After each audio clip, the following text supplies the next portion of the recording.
Welcome to Sleepy Sagas, where historical figures come to entertain your sleep. The 14th century was a time of great political intrigue, where powerful women were often reduced to scandalous symbols, their true legacies obscured. Joanna I of Naples, crowned queen at the tender age of 15, would become one of the most controversial figures of her time. Known for her bloody reign and tumultuous marriages, Joanna's legacy is a complex one. In this script, we'll explore her reign, her marriages, and the crimes that followed, unraveling the duality of her reputation as both a feminist icon and a power-hungry murderer. Once again, if you like this video, don't forget to like and subscribe so we have more motivation to produce better quality products. And now, good night. Joanna I of Naples was born in 1326 into one of the most powerful families in Europe, the Angevin dynasty.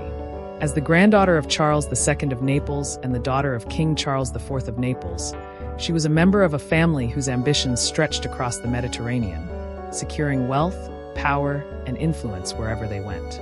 From the moment of her birth, her destiny was intertwined with the complex political webs that defined the medieval period. A time of shifting alliances, brutal warfare, and courtly intrigue, the 14th century was a dangerous age for anyone, but especially for women in positions of power. Joanna, however, was to become one of the most remarkable and controversial female monarchs in European history. Her early life, though cushioned by the privileges of royal birth, was far from simple or serene. Raised in the court of Naples, Joanna was well aware of the fragility of her family's rule. The Angevin dynasty had only recently claimed the Kingdom of Naples, and the power struggle with the Kingdom of Aragon in southern Italy made the region a hotbed of political unrest. As a young princess, Joanna was immersed in this atmosphere of courtly scheming, learning early on the art of diplomacy and the importance of forging alliances. In a world where marriages were often political tools, Joanna's union would be no exception. At the age of 12, Joanna's father, King Charles IV, arranged for her to marry Andrew of Hungary, the son of Charles I of Hungary. This marriage was not one of love or personal desire, but one forged out of the need for political stability. The Kingdom of Naples was engaged in a delicate balancing act, attempting to preserve its power in the face of competing dynasties. By marrying Andrew, Joanna's family hoped to secure an alliance with Hungary, a powerful kingdom in its own right. This marriage, like many others during this time, was meant to strengthen the Angevins' grip on the region and deter rival factions from challenging their authority. The marriage was initially seen as a promising union, one that could stabilize the political landscape. However, this alliance would soon become mired in suspicion, betrayal, and tragedy. Andrew of Hungary, despite his lofty royal status, had little control over the political dynamics of Naples. His arrival in the kingdom did not bring the expected peace, but instead set the stage for a dangerous web of conspiracies. Andrew's presence at the court, far from securing Joanna's position, eventually became a threat to her rule. Many at court viewed him as a rival, someone who could lay claim to the throne as Joanna's husband. As the years passed, Andrew's power and influence only seemed to grow, creating a potential challenge to Joanna's own standing as heir. In a time when political rivalries were often settled through brutal means, it was not long before tensions at court began to escalate. Joanna, though still a young queen, was already being drawn into the political machinations of her family. The Angevin dynasty's hopes of consolidating their power through marriage began to unravel when Andrew's ambitions became more apparent. According to some sources, Andrew was not content with being a mere figurehead. He wanted more. He sought the throne of Naples for himself. This, naturally, placed him in direct opposition to his wife and her powerful family. The situation in the royal court became increasingly fraught with tension, with factions forming both in support of Joanna and against her. The situation would take a dark turn in 1345, when Andrew was found murdered in the royal palace. The circumstances surrounding his death would fuel rumors and suspicions that continue to this day. Was Joanna involved in the death of her husband? Or was it the result of a wider conspiracy within the court?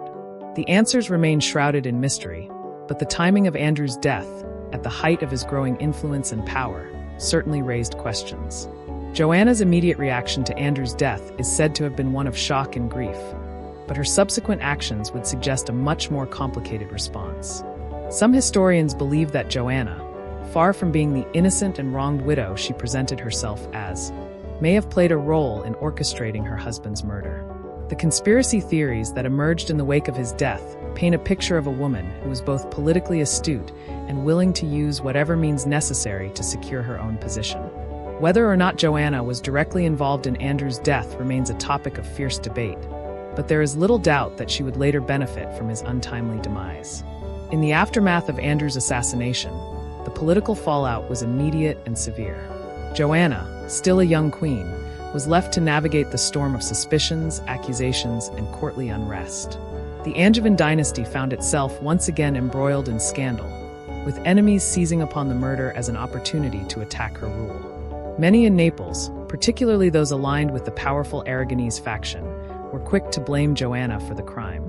This would mark the beginning of a long period of struggle for the queen, as she faced not only political rivals, but also widespread distrust from her own people. Despite the swirling accusations, Joanna's family rallied behind her. Her father, King Charles IV, remained steadfast in his support, and she was able to retain her throne, though the political landscape in Naples was forever changed. Her marriage to Andrew had been intended to secure her position, but it was his death that thrust her into the spotlight. No longer just a young queen, Joanna now had to navigate the treacherous waters of court politics with enemies at every turn. The controversy surrounding her husband's death was just the beginning of her long and turbulent reign. Over the next few years, Joanna would be faced with a series of challenges to her rule, many of them stemming from the fallout of Andrew's murder. Political intrigues within the court, rebellions from the nobility, and the constant threat of invasion from foreign powers would test her resilience. The young queen, once seen as a mere pawn in a game of dynastic politics, would prove herself to be a formidable and shrewd ruler. Yet, the shadow of Andrew's death would never fully lift from her reign.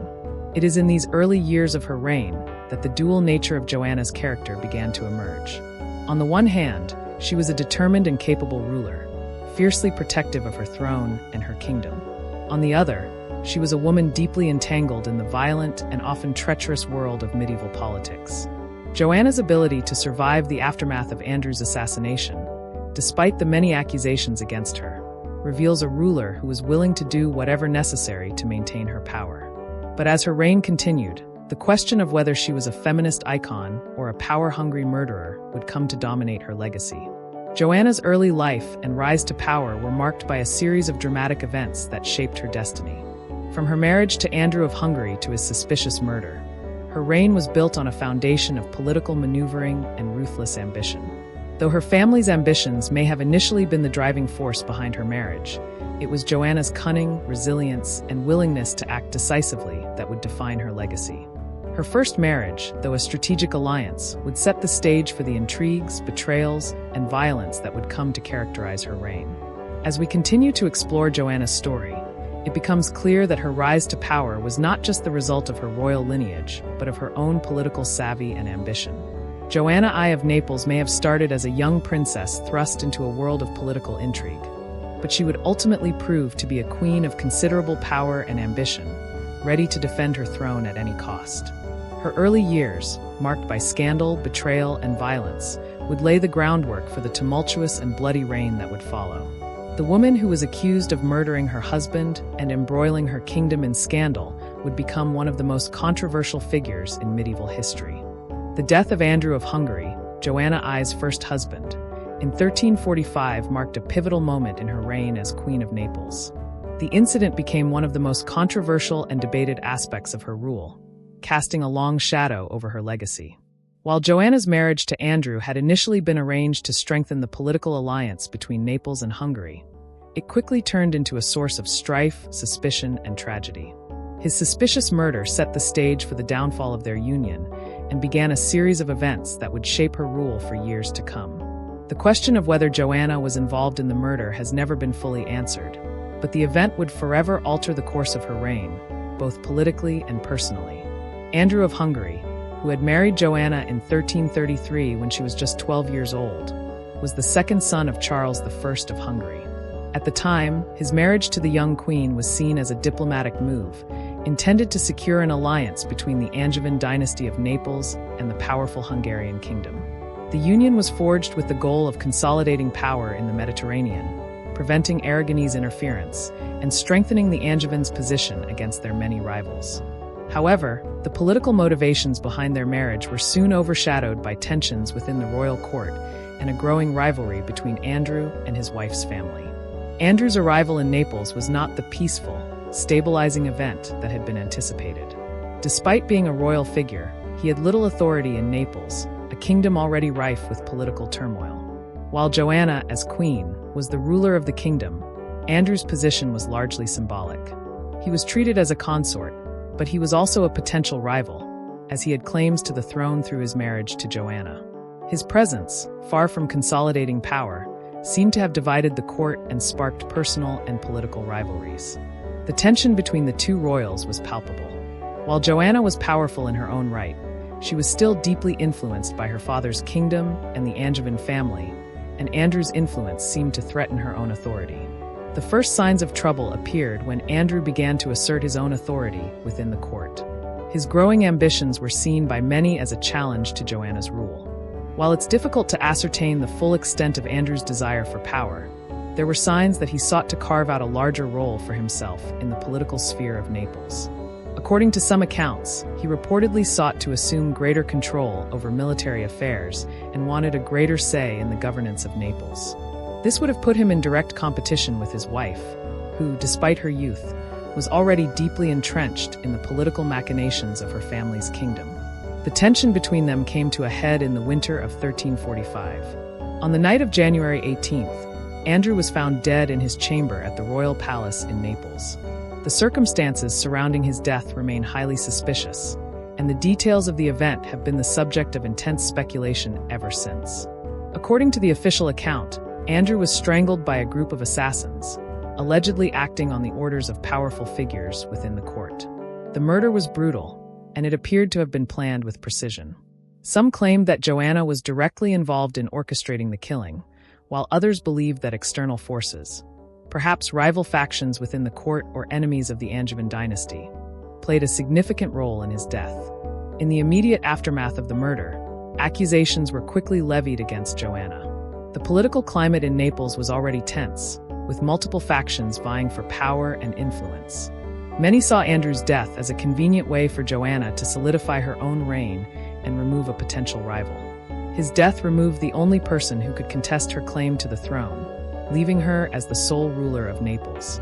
There were also rumors that Joanna had been unhappy in her marriage to Andrew, and that his attempts to assert power in Naples were seen as a threat to her own authority. Some sources even suggest that Joanna had been pushed into a position where her only option was to eliminate her husband in order to maintain her position. Joanna's involvement in Andrew's murder was never proven, but the suspicion surrounding her role in his death was enough to tarnish her reputation and spark a series of political repercussions. Her critics were quick to point to her apparent political motivations and the fact that she stood to benefit greatly from Andrew's untimely demise. The ambiguity surrounding the murder only fueled the controversy, as the true nature of Andrew's death remained unclear. Some contemporary sources claimed that Joanna had conspired with her family and allies to orchestrate the murder, while others pointed to a larger conspiracy involving rival factions within the court. These conflicting narratives only added to the mystery, leaving Joanna's reputation in tatters. Despite the accusations, Joanna was able to retain her throne. Her supporters, including powerful members of the Angevin dynasty, rallied behind her, and the murder of Andrew did not immediately result in her downfall. However, the political fallout from his death would be far-reaching. The accusations of murder hung over her like a dark cloud, and many nobles within Naples and beyond viewed her as a ruthless and power-hungry ruler. The death of Andrew would be the first in a series of events that would shape her reign, leading to more intrigue, betrayal, and violence. The personal impact of Andrew's death on Joanna was also significant. While she had become queen at a young age, her marriage to Andrew had been intended to secure a political alliance, not to foster personal affection. The political realities of her situation left little room for romantic attachment. Still, the suddenness of Andrew's death and the immediate aftermath would have weighed heavily on her, both personally and emotionally.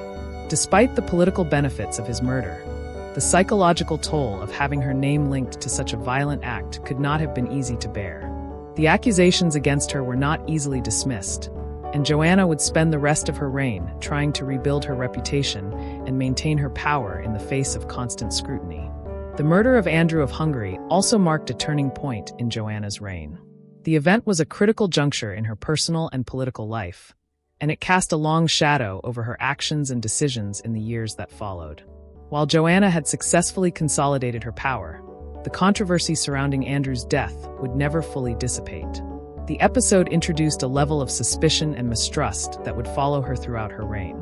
Her political rivals would seize upon her involvement in the murder, using it as a tool to undermine her authority and fuel further conspiracies. From a broader perspective, the murder of Andrew represented a deeper conflict within the Angevin dynasty and the power struggles of the time. The political landscape of Naples was one of constant turbulence, with rival factions vying for dominance and control. Joanna's actions, whatever the true nature of her involvement in her husband's death, reflected the harsh political realities of the time. The 14th century was a period marked by violent competition for power, where assassination, betrayal, and intrigue were common methods of maintaining or usurping control. Joanna's role in the murder of Andrew, whether direct or indirect, would forever shape her legacy. The controversy surrounding his death would follow her throughout her life, and it would fuel the narrative of her reign as a woman driven by ambition and willing to use violence to maintain her power. Despite the uncertainty surrounding the circumstances of Andrew's death, it is clear that his murder played a defining role in the trajectory of Joanna's rule. Her reputation was irrevocably damaged, and the political and personal consequences of Andrew's death would haunt her throughout her life. The murder of Andrew of Hungary is not just a tragic event in the life of Joanna. It is a moment that encapsulates the political intrigues and violent struggles for power that marked the 14th century. His death marked the beginning of a tumultuous period for Joanna, one that would be characterized by scandal, betrayal, and the constant threat of political collapse. And while she would ultimately survive these challenges, the shadow of Andrew's death would remain a defining feature of her reign. The death of Andrew, once a symbol of Joanna's rise to power, would forever become synonymous with the ruthlessness and controversy that marked her time as queen. The aftermath of Andrew of Hungary's death in 1345 marked the beginning of a long and tumultuous period for Joanna I of Naples. The murder of her husband, whether orchestrated by her or not, sent shockwaves through the court and beyond. Joanna found herself at the center of a political storm, with rival factions accusing her of orchestrating the assassination to solidify her reign. As whispers of her involvement spread, the once dominant queen faced the wrath of those who sought to exploit her weakness, both within Naples and abroad. Despite the grave suspicions surrounding her actions, Joanna managed to retain her throne. This chapter in her reign illustrates her political acumen, resilience, and the deep-rooted tensions that plagued her rule. The immediate response to Andrew's death came in the form of an inquiry, sparked by both political necessity and the desire for justice. As news of the murder spread, the courts and political factions in Naples, Hungary, and the papacy all began to react to the event. Given the nature of Andrew's assassination and the long-standing political tension between Naples and Hungary, suspicions quickly turned towards Joanna. Many within her court believed that Andrew's death was no mere accident. The fact that she would have gained from his untimely demise, politically and personally, was not lost on her detractors. The fact that Joanna had been married to Andrew in the first place, an alliance that was supposed to be one of mutual benefit, already created a political environment ripe for intrigue. Many in Hungary, including Andrew's family, found themselves in a state of disbelief and outrage. They demanded an investigation into the murder, with some calling for her arrest and trial. These demands were not only politically motivated, but fueled by personal vengeance. The Hungarian crown sought justice for the death of one of its own, a member of the royal family who had been assassinated under highly suspicious circumstances. The immediate reaction to Andrew's death was far from unified.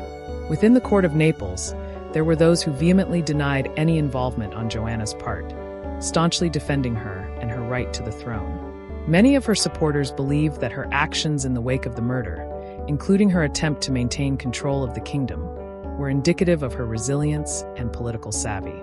They argued that Joanna, despite the accusations against her, had been unjustly blamed for a murder that might have been the work of external forces within the court, forces that sought to destabilize the kingdom and seize power. However, there was no escaping the cloud of suspicion that now hung over Joanna. Her position was further complicated by the involvement of external powers, notably the papacy. The Catholic Church had long held considerable influence over the political dynamics of Europe, and its relationship with the rulers of Italy, including the monarchs of Naples, was of immense importance. Pope Clement VI, who had been a strong supporter of the Angevin dynasty, found himself caught in a delicate position. On one hand, he wanted to maintain a close relationship with Naples as part of the Church's wider political agenda. On the other, the Church could not ignore the mounting accusations against Joanna, especially as they threatened to destabilize the region. The papacy, concerned with the legitimacy of Joanna's reign and the mounting pressure to take a stand, began to take a closer look at her actions. In 1347, Joanna was summoned to Avignon to stand trial before the Pope. The trial was a major turning point in her reign. It was an attempt to address the growing political crisis surrounding her rule and the widespread rumors of her involvement in Andrew's murder. The proceedings, however, were far from straightforward. The trial itself was a political maneuver designed to placate the various factions calling for justice, but it was also an opportunity for Joanna to demonstrate her political skills and retain her power. The trial, however, was more than just a judicial process. It was a spectacle, one that captivated the political elite of Europe. The question of whether or not Joanna had killed Andrew was not only a matter of personal guilt, but a symbol of the internal strife within Naples and the broader Angevin dynasty. The trial proceedings were not purely judicial.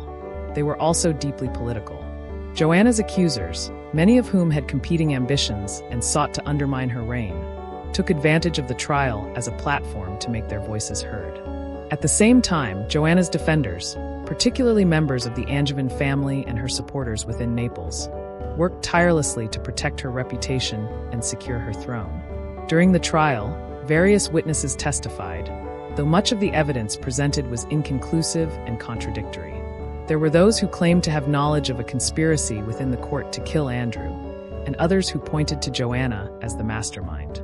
The conflicting testimonies and the lack of definitive evidence meant that the trial, while a significant event, was far from decisive. In the end, the trial concluded without a clear finding of guilt. Joanna, despite the overwhelming suspicion against her, was not condemned for her husband's murder. The trial, however, had lasting political consequences, as it solidified her reputation as a ruler under constant scrutiny. Though Joanna emerged from the trial without a formal conviction, the trial did little to quell the rumors and accusations surrounding her. The cloud of suspicion that hung over her would follow her for the rest of her reign. Even though she retained her throne, her ability to govern was seriously undermined by the doubts cast on her character. Her reputation, once that of a determined and capable monarch, was now tainted by the shadow of Andrew's death. For many, she was no longer just a queen, but a woman whose actions had been driven by ruthless ambition and a willingness to use violence to secure her power. Despite the heavy toll that the trial took on her reputation, Joanna was able to maintain control over her kingdom, largely due to the political realities of the time. In the wake of Andrew's death, the Angevin family remained firmly in power, and Joanna continued to hold the throne. Her political maneuvering, including strategic alliances and the ability to navigate the complex web of courtly politics, helped her retain her position in Naples. Though her reputation had been damaged, she was still able to command respect and loyalty from her supporters. Joanna's survival of the trial and her continued ability to rule effectively demonstrated her political acumen. She was a ruler who, despite the grave suspicions surrounding her, proved capable of holding on to power. Her reign, however, would forever be marked by the events surrounding Andrew's death. The questions surrounding her involvement in the murder would follow her for the rest of her life, and the controversies surrounding her rule would continue to fuel political tensions within Naples. The reaction to Andrew's death and Joanna's subsequent trial illustrates the broader political and personal challenges she faced. As a woman in a world dominated by male rulers, Joanna's ability to maintain her power in the face of such grave accusations was a testament to her resilience and determination. She was a ruler who, despite the suspicions and doubts that clouded her reputation, was able to navigate the treacherous waters of medieval politics and secure her place on the throne. Yet, the cost of this success was high. Her reputation as a queen was forever tarnished, and the suspicions surrounding her actions would continue to haunt her throughout her reign. As Joanna's reign progressed, the tensions created by Andrew's death would continue to reverberate through the court and the political landscape of Naples. Her ability to maintain her position was a reflection of both her political skill and the difficult realities of the medieval power struggles that defined the era. Despite the controversies surrounding her rule, Joanna remained one of the most powerful monarchs of her time. The trial and the subsequent political fallout revealed both the fragility and strength of her position, and they marked the beginning of a reign that would be defined by both her strength as a ruler and the controversies that surrounded her. Her ability to retain power, despite the widespread suspicion and opposition, would ultimately become one of the defining features of her legacy. Joanna I of Naples, despite the scandals and political turmoil surrounding her first marriage to Andrew of Hungary, managed to retain her throne, at least for a time. But the death of Andrew, whether by her own involvement or not, had severely undermined her standing, both politically and personally. Her reign, already marked by suspicion, faced continued internal and external threats. To consolidate her power and secure her rule, Joanna entered into a second marriage, this time with James of Aragon, the son of Peter IV of Aragon. This union was far more than a personal matter. It was a carefully calculated political maneuver designed to strengthen her hold on Naples, establish a powerful alliance, and safeguard her reign in the face of increasing opposition. The second marriage was, at its core, a strategic decision aimed at addressing the precariousness of Joanna's position as queen. Following Andrew's death and the controversies surrounding it, Joanna found herself increasingly isolated, facing political rivals within her court and external threats from rival powers. One of the most formidable of these rivals was the Aragonese family, who had long been a rival to the Angevin dynasty in the Mediterranean. Naples, once a shining jewel of the Angevin dynasty, was in danger of losing its grip on the region, especially with the growing influence of the Aragonese and the papacy. The decision to marry James of Aragon was thus shaped by necessity. The Aragonese family was powerful, and an alliance with them would help stabilize Joanna's reign by securing her position against both internal and external challenges. The marriage also signaled a shift in the political landscape of Naples, marking a new chapter in its dynastic struggles. The union was strategically crafted to protect Naples from foreign threats, particularly the growing power of the House of Aragon, which had territorial interests in the Mediterranean and had long seen the Angevin rule in Naples as a barrier to its ambitions. In 1347, Joanna and James married, marking the beginning of a new era for Naples. The marriage was immediately controversial, both within the court of Naples and across Europe. Many in Naples, including members of the Angevin family, viewed the marriage as a necessary evil. For Joanna, it was an opportunity to restore her reputation and solidify her control over the kingdom. But for others, it was a sign of weakness. The marriage to James of Aragon indicated that Joanna could no longer rely solely on her Angevin family ties and needed to look beyond her own lineage for support. However, the marriage to James was far from straightforward. While the union helped strengthen her political position, it also brought new tensions into the political dynamics of Naples. The Aragonese family, now more firmly entrenched in Naples, began to assert their influence over the kingdom, which was not lost on the Angevin supporters who still remained loyal to Joanna. The internal power struggle that ensued threatened to destabilize her rule even further. James of Aragon, despite his marriage to Joanna, was not simply a passive participant in their union. He was a prince with his own ambitions and a stake in the political landscape of Naples. His marriage to Joanna was as much a political alliance for him as it was for her. As the son of Peter IV of Aragon, James had his own designs on power in the Mediterranean. Naples, as a strategically located kingdom, was a valuable prize. Through his marriage to Joanna, James sought to gain a foothold in the region, and over time, it became clear that his ambitions were not solely focused on consolidating Naples' political position, but also on expanding his own influence. The marriage's impact on Naples' political landscape was immediate and profound.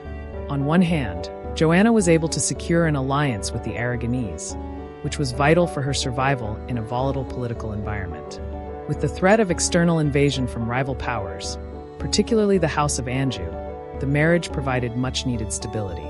On the other hand, the presence of James of Aragon in Naples brought about a shift in the balance of power within the kingdom. Joanna, who had previously enjoyed a certain level of autonomy, now had to contend with the political weight of her husband's ambitions.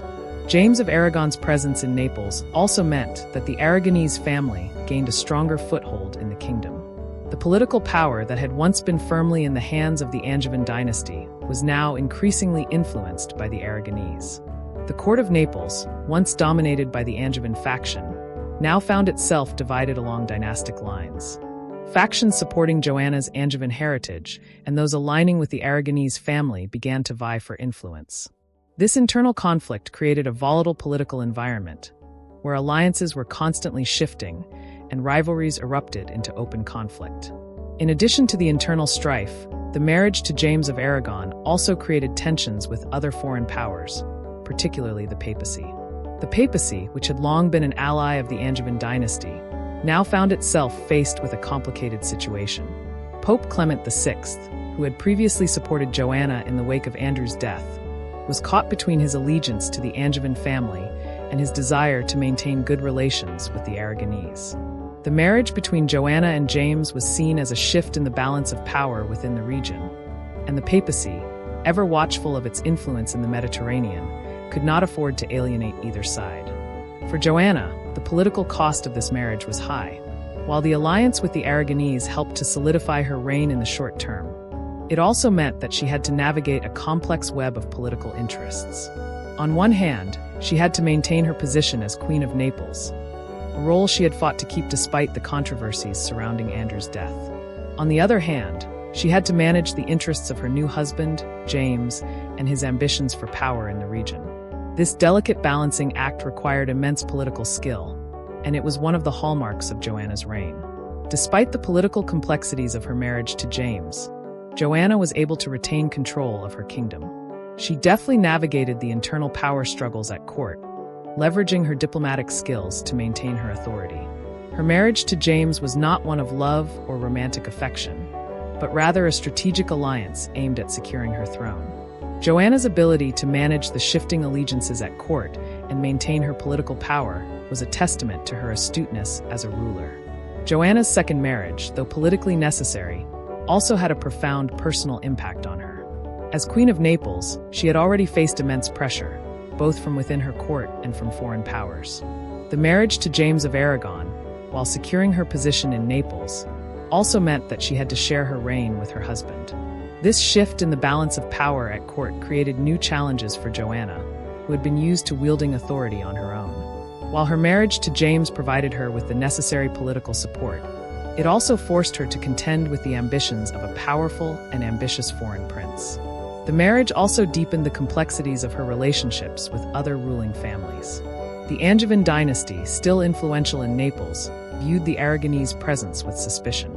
For them, the marriage signaled a loss of control over the kingdom, and many saw it as a betrayal of the Angevin legacy. This sense of betrayal was not confined to Naples alone. The Aragonese family, with their own territorial ambitions, had long been seen as a rival to the Angevin dynasty in the Mediterranean. Joanna's marriage to James solidified the Aragonese claim to Naples and contributed to the growing tensions between the two families. Despite the challenges and the tensions caused by her second marriage, Joanna's diplomatic acumen ensured that she retained her position as queen. Through careful negotiation and strategic alliances, she was able to maintain her rule over Naples, navigating the intricate web of court politics, foreign alliances, and family loyalties. Her ability to balance these competing interests was a testament to her strength as a ruler and her strategic vision for the future of Naples. In conclusion, Joanna's second marriage to James of Aragon was a politically necessary and strategically calculated move aimed at consolidating her rule and securing her position as Queen of Naples. The marriage, while bringing stability to her reign, also introduced new challenges, both in terms of internal power struggles and external threats. Joanna's ability to navigate these complexities and retain control of her kingdom demonstrated her exceptional diplomatic skills and political acumen. While the marriage was not one of love or affection, it played a crucial role in securing her power and shaping the future of Naples. The union with James of Aragon marked a new chapter in Joanna's reign, one that would define her legacy as a ruler who was able to use marriage as a tool of political survival and strength. Joanna I of Naples was a queen whose reign was marked not only by personal ambition, but also by her ability to navigate the complex and often treacherous political landscape of her time. Central to her ability to maintain power and consolidate her rule was her court, a place where a blend of aristocrats, advisors, and foreign powers interacted, competed, and plotted behind closed doors. The court, at once a reflection of the delicate balance of power within Naples and a focal point of intrigue, played a critical role in shaping Joanna's reign. To maintain control in a kingdom rife with political turmoil, Joanna had to make calculated alliances, manage the ambitions of powerful nobles, and navigate the shifting dynamics of foreign influence. The court of Naples during Joanna's reign was a vibrant and often volatile space, where key players competed for influence and sought to shape the kingdom's future. As a monarch, Joanna relied on her court to help govern the kingdom and support her political goals. Her reign, fraught with controversy and the constant threat of rebellion, required the support of both her inner circle of advisors and the larger aristocracy. The individuals who filled these roles were essential in shaping the political and military outcomes of her rule. One of the most significant figures in Joanna's court was her chief advisor, Philip of Taranto, a member of the Angevin family and a skilled diplomat.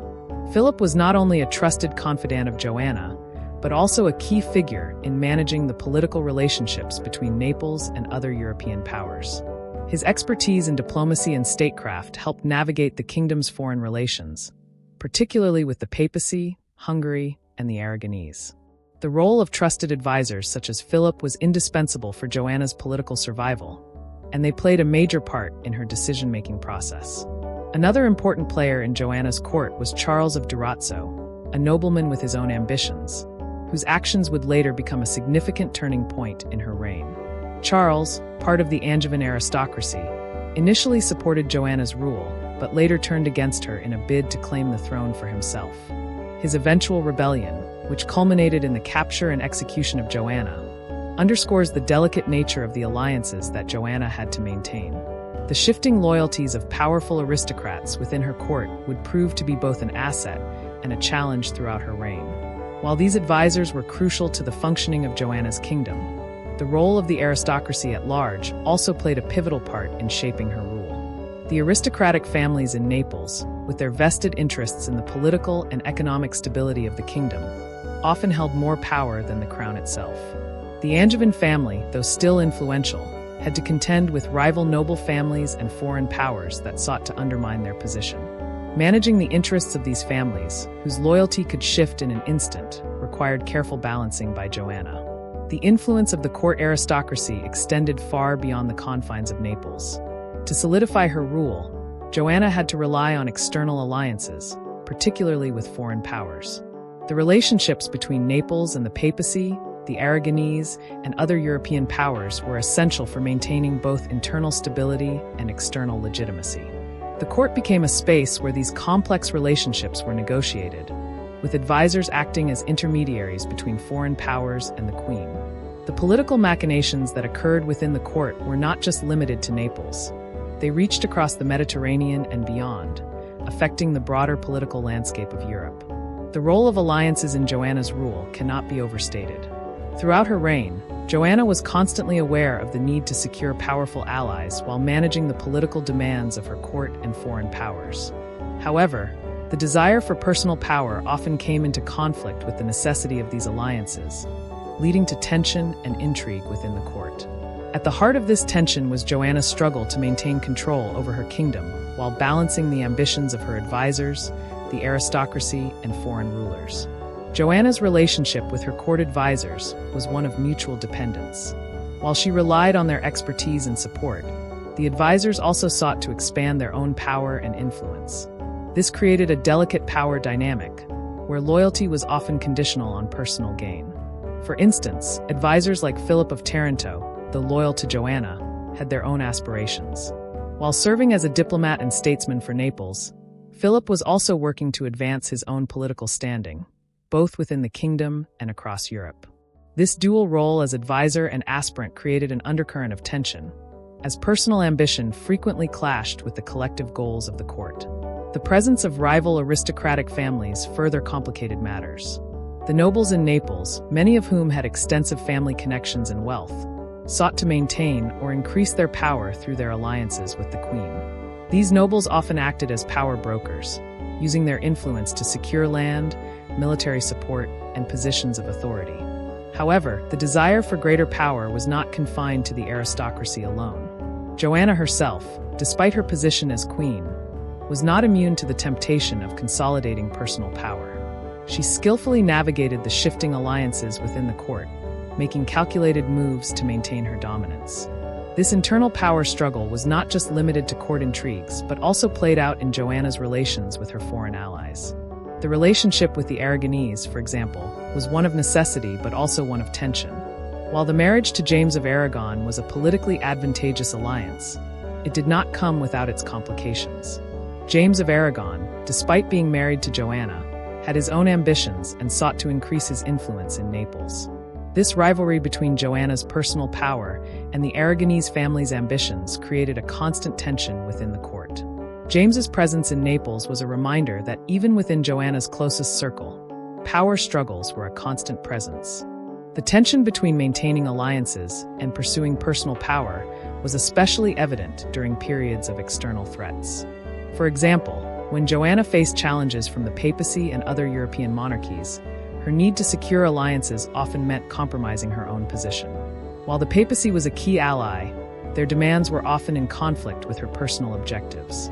At times, Joanna had to make political sacrifices, such as ceding influence to the papacy in exchange for support, further complicating her already fragile position. The court of Joanna I was not just a place where decisions were made, but a dynamic backdrop for the political machinations that shaped the kingdom. It was within the court that key political decisions were negotiated, allegiances were formed and broken, and rivalries were settled.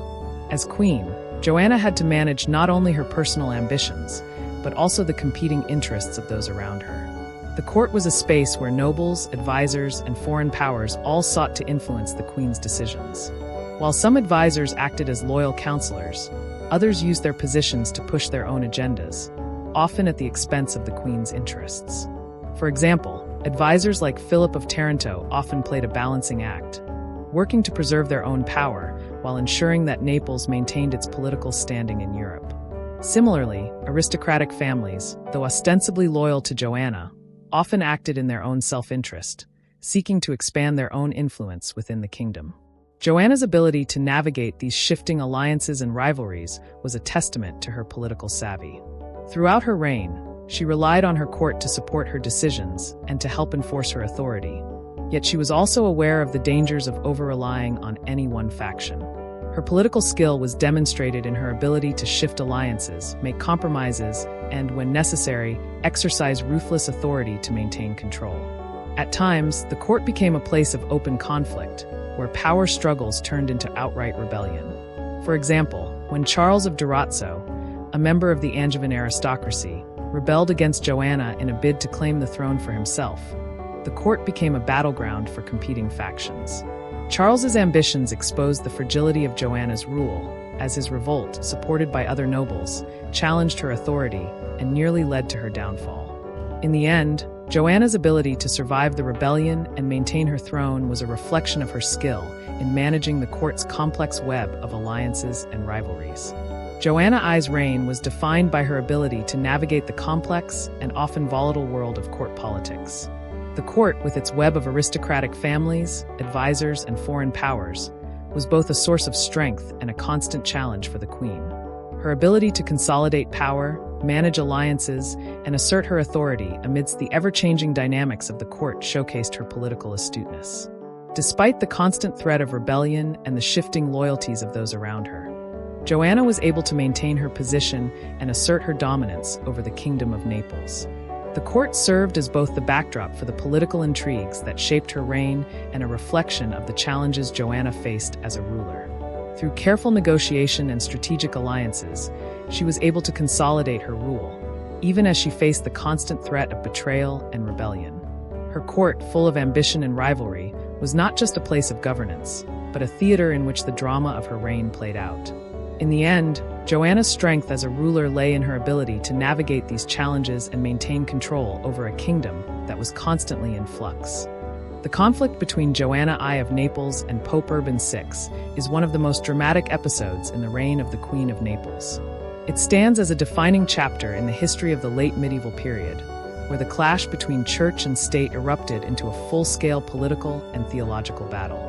The animosity between the Queen and the Pope, two powerful figures with divergent aims, led to widespread unrest in Naples, exacerbating the political instability that already threatened Joanna's reign. Their conflict was not just about the personal animosity between two rulers, but also reflected deeper theological and political motivations that had profound consequences for the Kingdom of Naples.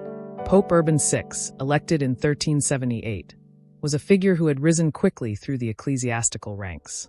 Known for his fiery temper and his ambition, Urban VI was determined to restore the power and authority of the papacy, particularly after the papacy had been temporarily moved to Avignon in what was known as the Avignon Papacy.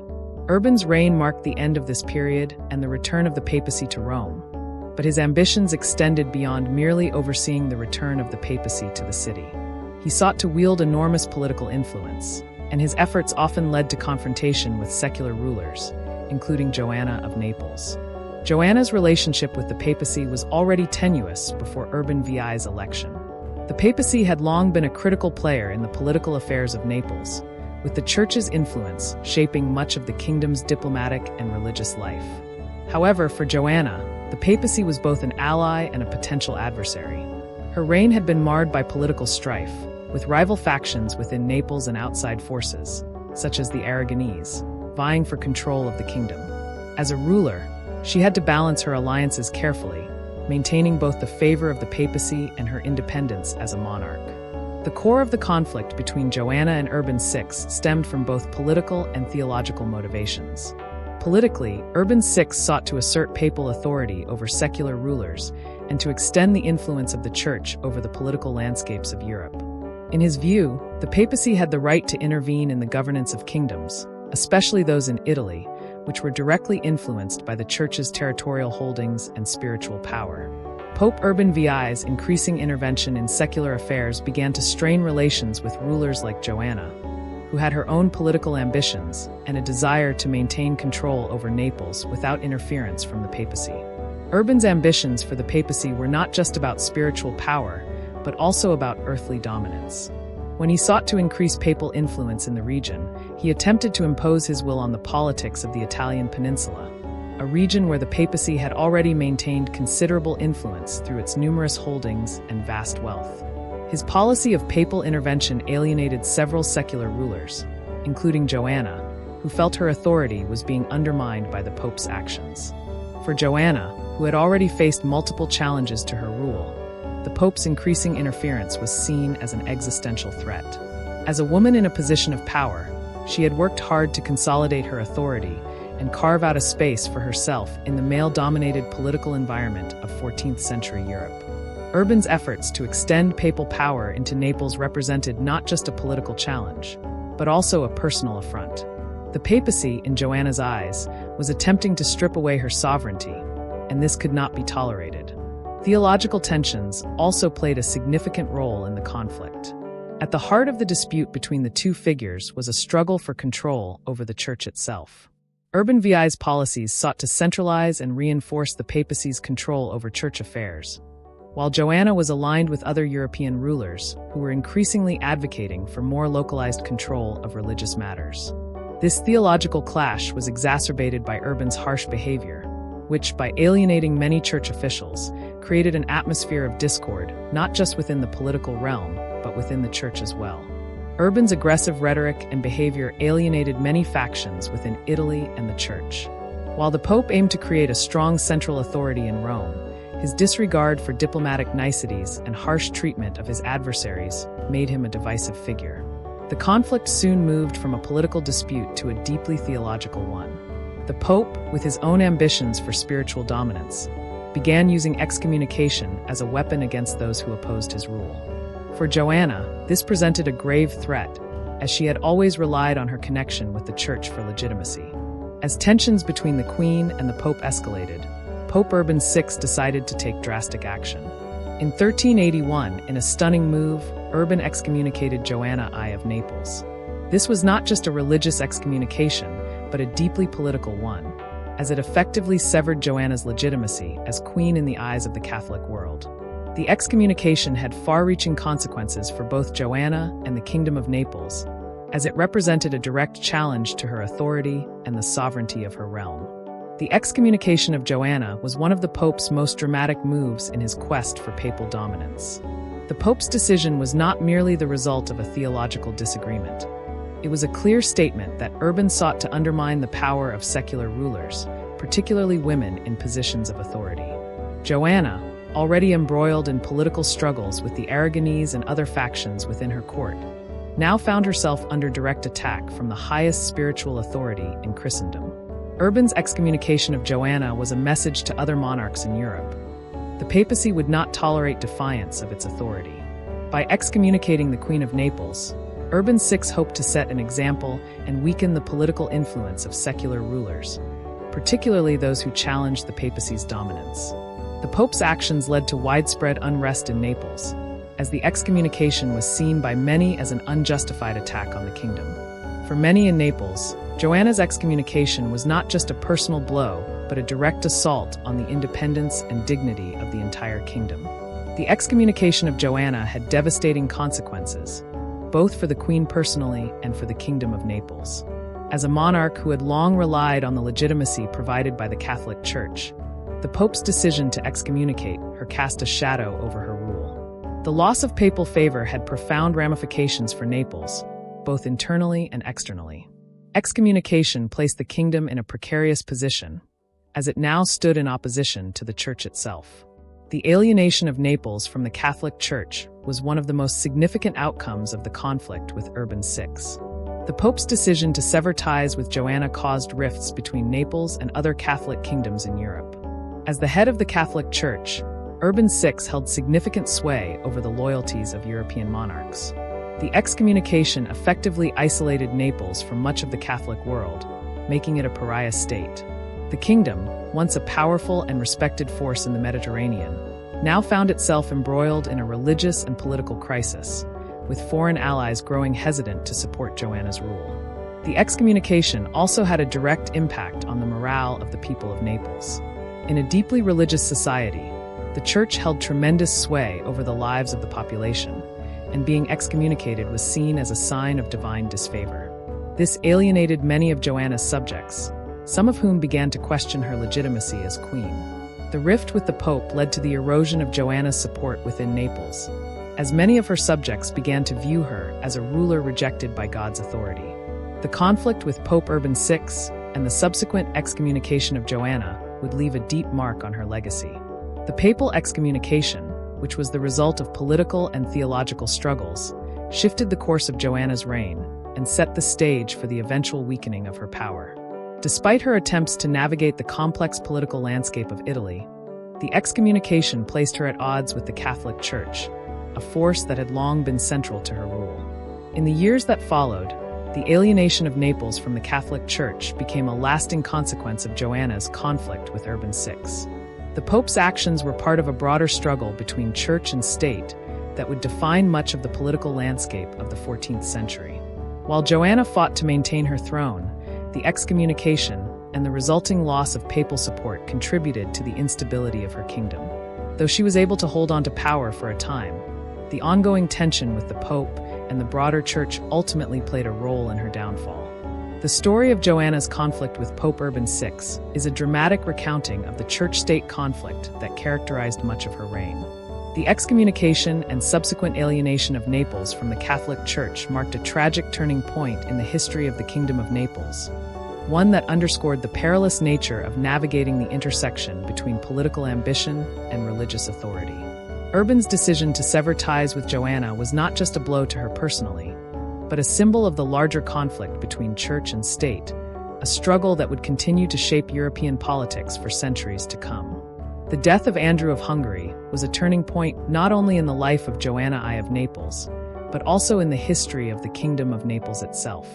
The suspicions surrounding Andrew's murder ignited a series of political and military conflicts that would eventually spiral into a full-scale war between Naples and Hungary. The ongoing war with Hungary, partly fueled by the lingering doubts surrounding Andrew's death, brought about a complex web of alliances, betrayals, and military struggles. As the conflict escalated, Joanna found herself at the center of a deeply personal and national battle. struggling to maintain her throne and the survival of her kingdom in the face of relentless external pressure. The origins of the Hungarian conflict can be traced back to the circumstances surrounding Andrew's murder. When Andrew, the husband of Joanna, was found dead in his bed in 1345, many in Hungary, especially Andrew's family, suspected that his wife might have had a hand in his death. This suspicion was not unfounded, as Joanna had both the means and the motive to orchestrate his demise. Andrew, though officially her consort, had been a potential rival to her power. He had grown increasingly ambitious during their marriage, and his death conveniently allowed Joanna to consolidate her rule over Naples. However, the political ramifications of his death were far-reaching. In Hungary, Andrew's relatives were determined to seek justice and revenge, and they viewed Joanna as the primary suspect. What followed was a bitter and ongoing struggle that would culminate in a war between the Kingdom of Naples and Hungary. As tensions between Naples and Hungary escalated, the conflict quickly took on a military dimension. Hungary, seeking revenge for the murder of Andrew, initiated a series of military campaigns aimed at reclaiming influence over Naples and punishing Joanna for the death of the Hungarian prince. The war, however, was not just a straightforward conflict between two kingdoms. It was a battle shaped by shifting alliances, betrayals, and strategic maneuvering. Both sides sought to enlist the support of other European powers, each with its own interests in the outcome of the war. On the side of Joanna and the Kingdom of Naples, the initial military response was a desperate one. Though Joanna had already secured alliances with some of the powerful Italian city-states, her position was precarious. She had to quickly fortify Naples against the Hungarian onslaught, and this meant securing the support of neighboring kingdoms and local factions. The papacy, though it had excommunicated Joanna, was still an important political ally, especially in the context of Italian politics. Despite the strained relationship between Joanna and Pope Urban VI, the Church's influence in the region made it a vital partner in the conflict. Naples also turned to the Aragonese family for support. Joanna's second marriage to James of Aragon had secured an alliance with the powerful Aragonese dynasty, which provided military support in the form of troops and naval forces. The Aragonese were deeply invested in the conflict, seeing it as an opportunity to expand their influence in the Mediterranean and undermine the power of the Angevin dynasty in southern Italy. The conflict with Hungary thus became a proxy war, with both Naples and Hungary seeking the support of powerful allies to tip the balance in their favor. On the Hungarian side, the struggle for justice and vengeance was similarly complicated by shifting alliances. The Hungarian royal family, angered by Andrew's death, called upon the assistance of other European powers, including the papacy and various German and Italian factions. Hungary, with its extensive territorial holdings and military strength, was able to command a significant force, and initially, it appeared that the Kingdom of Naples would be hard-pressed to hold its ground. However, as the war dragged on, the dynamics shifted. The Kingdom of Naples, despite being smaller and facing internal turmoil, showed remarkable resilience. Joanna, though deeply embroiled in personal and political struggles, proved to be an astute military leader. She managed to outmaneuver her Hungarian adversaries through a combination of battlefield tactics and political diplomacy. Her ability to maintain the loyalty of her allies, particularly the Aragonese, ensured that Naples remained a formidable force despite the overwhelming pressure. As the war progressed, both sides engaged in numerous battles, sieges, and skirmishes, but no decisive victory was achieved. The conflict became a drawn-out war of attrition, where both kingdoms suffered heavy losses. The Hungarian forces, although superior in numbers and resources, were often thwarted by Joanna's deft handling of military strategy and her ability to exploit the weaknesses of her opponents. She turned the war into a test of endurance, where alliances were continually tested, and each side tried to outlast the other. One of the most dramatic elements of the Hungarian conflict was the shifting nature of alliances. Both Joanna and the Hungarian forces were caught in a web of betrayals and shifting loyalties. The very alliances that were meant to protect the Kingdom of Naples often became sources of instability and internal conflict. The powerful aristocrats and nobles in Naples, many of whom had been loyal to Joanna, began to question her leadership as the war dragged on. They grew disillusioned with her inability to end the war swiftly, and some began to entertain the idea of supporting the Hungarian cause in exchange for their own political power. At the same time, the Hungarian court faced its own internal struggles. While the royal family was unified in its desire for vengeance against Joanna, factions within the kingdom began to disagree on the methods of pursuing war. Some saw the prolonged conflict as a costly and fruitless effort that was weakening Hungary's position in Europe, while others insisted on continuing the fight for the sake of justice and retribution. The Hungarian army, though strong, was not immune to internal divisions, and as the war wore on, the enthusiasm for the conflict began to wane. Betrayals occurred on both sides, with influential nobles switching allegiances based on the shifting tides of the war. Some defected from Joanna's camp to support the Hungarian forces, seeking to align themselves with the powerful Hungarian royal family in the hope of reaping the rewards of victory. Others, disillusioned by the long-standing conflict, withdrew from the war altogether, seeking to preserve their own interests and power. Joanna herself faced personal betrayal as well. Her second husband, James of Aragon, while initially supportive of the war effort, began to show signs of resentment toward her leadership. James had his own territorial ambitions, and he began to prioritize his own political interests over the needs of Naples. Tensions between the Aragonese and the Neapolitan factions reached a boiling point, and at one stage, James's forces even seemed to question their loyalty to the Queen. This betrayal would come to a head later in Joanna's reign, but was symptomatic of the deep political divisions that the war had exposed.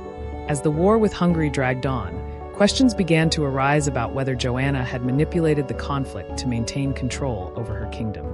Was the war truly a matter of national defense, or had Joanna used the external threat as a means to consolidate her power and neutralize internal opposition?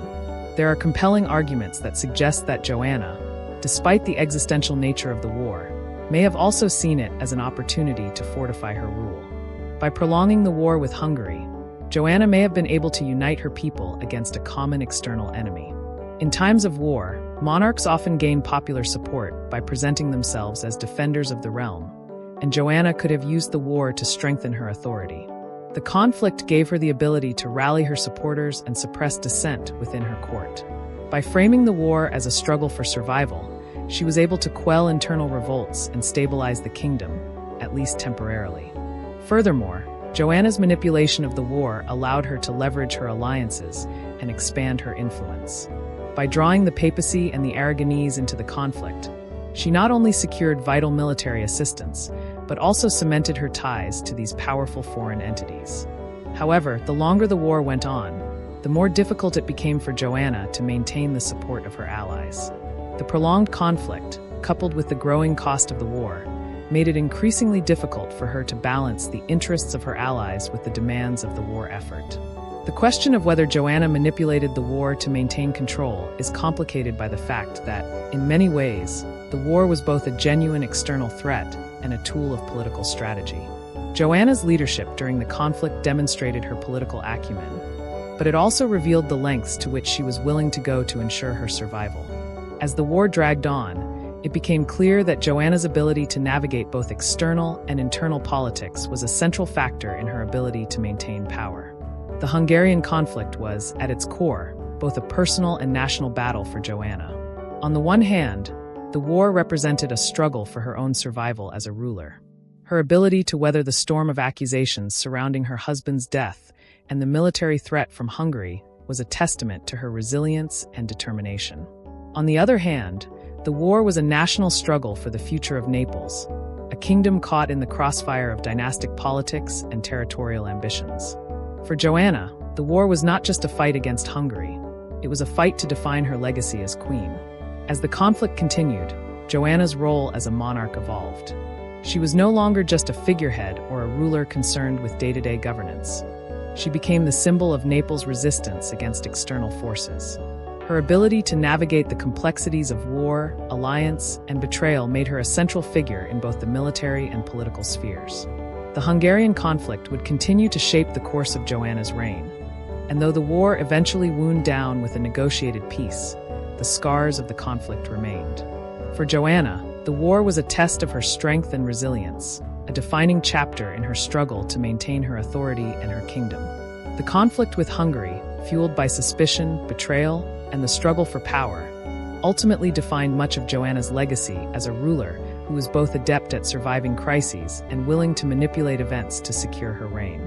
Joanna I of Naples, queen whose reign was shaped by political turmoil and personal sacrifices, navigated a tumultuous journey through a series of marriages that profoundly impacted her rule and legacy.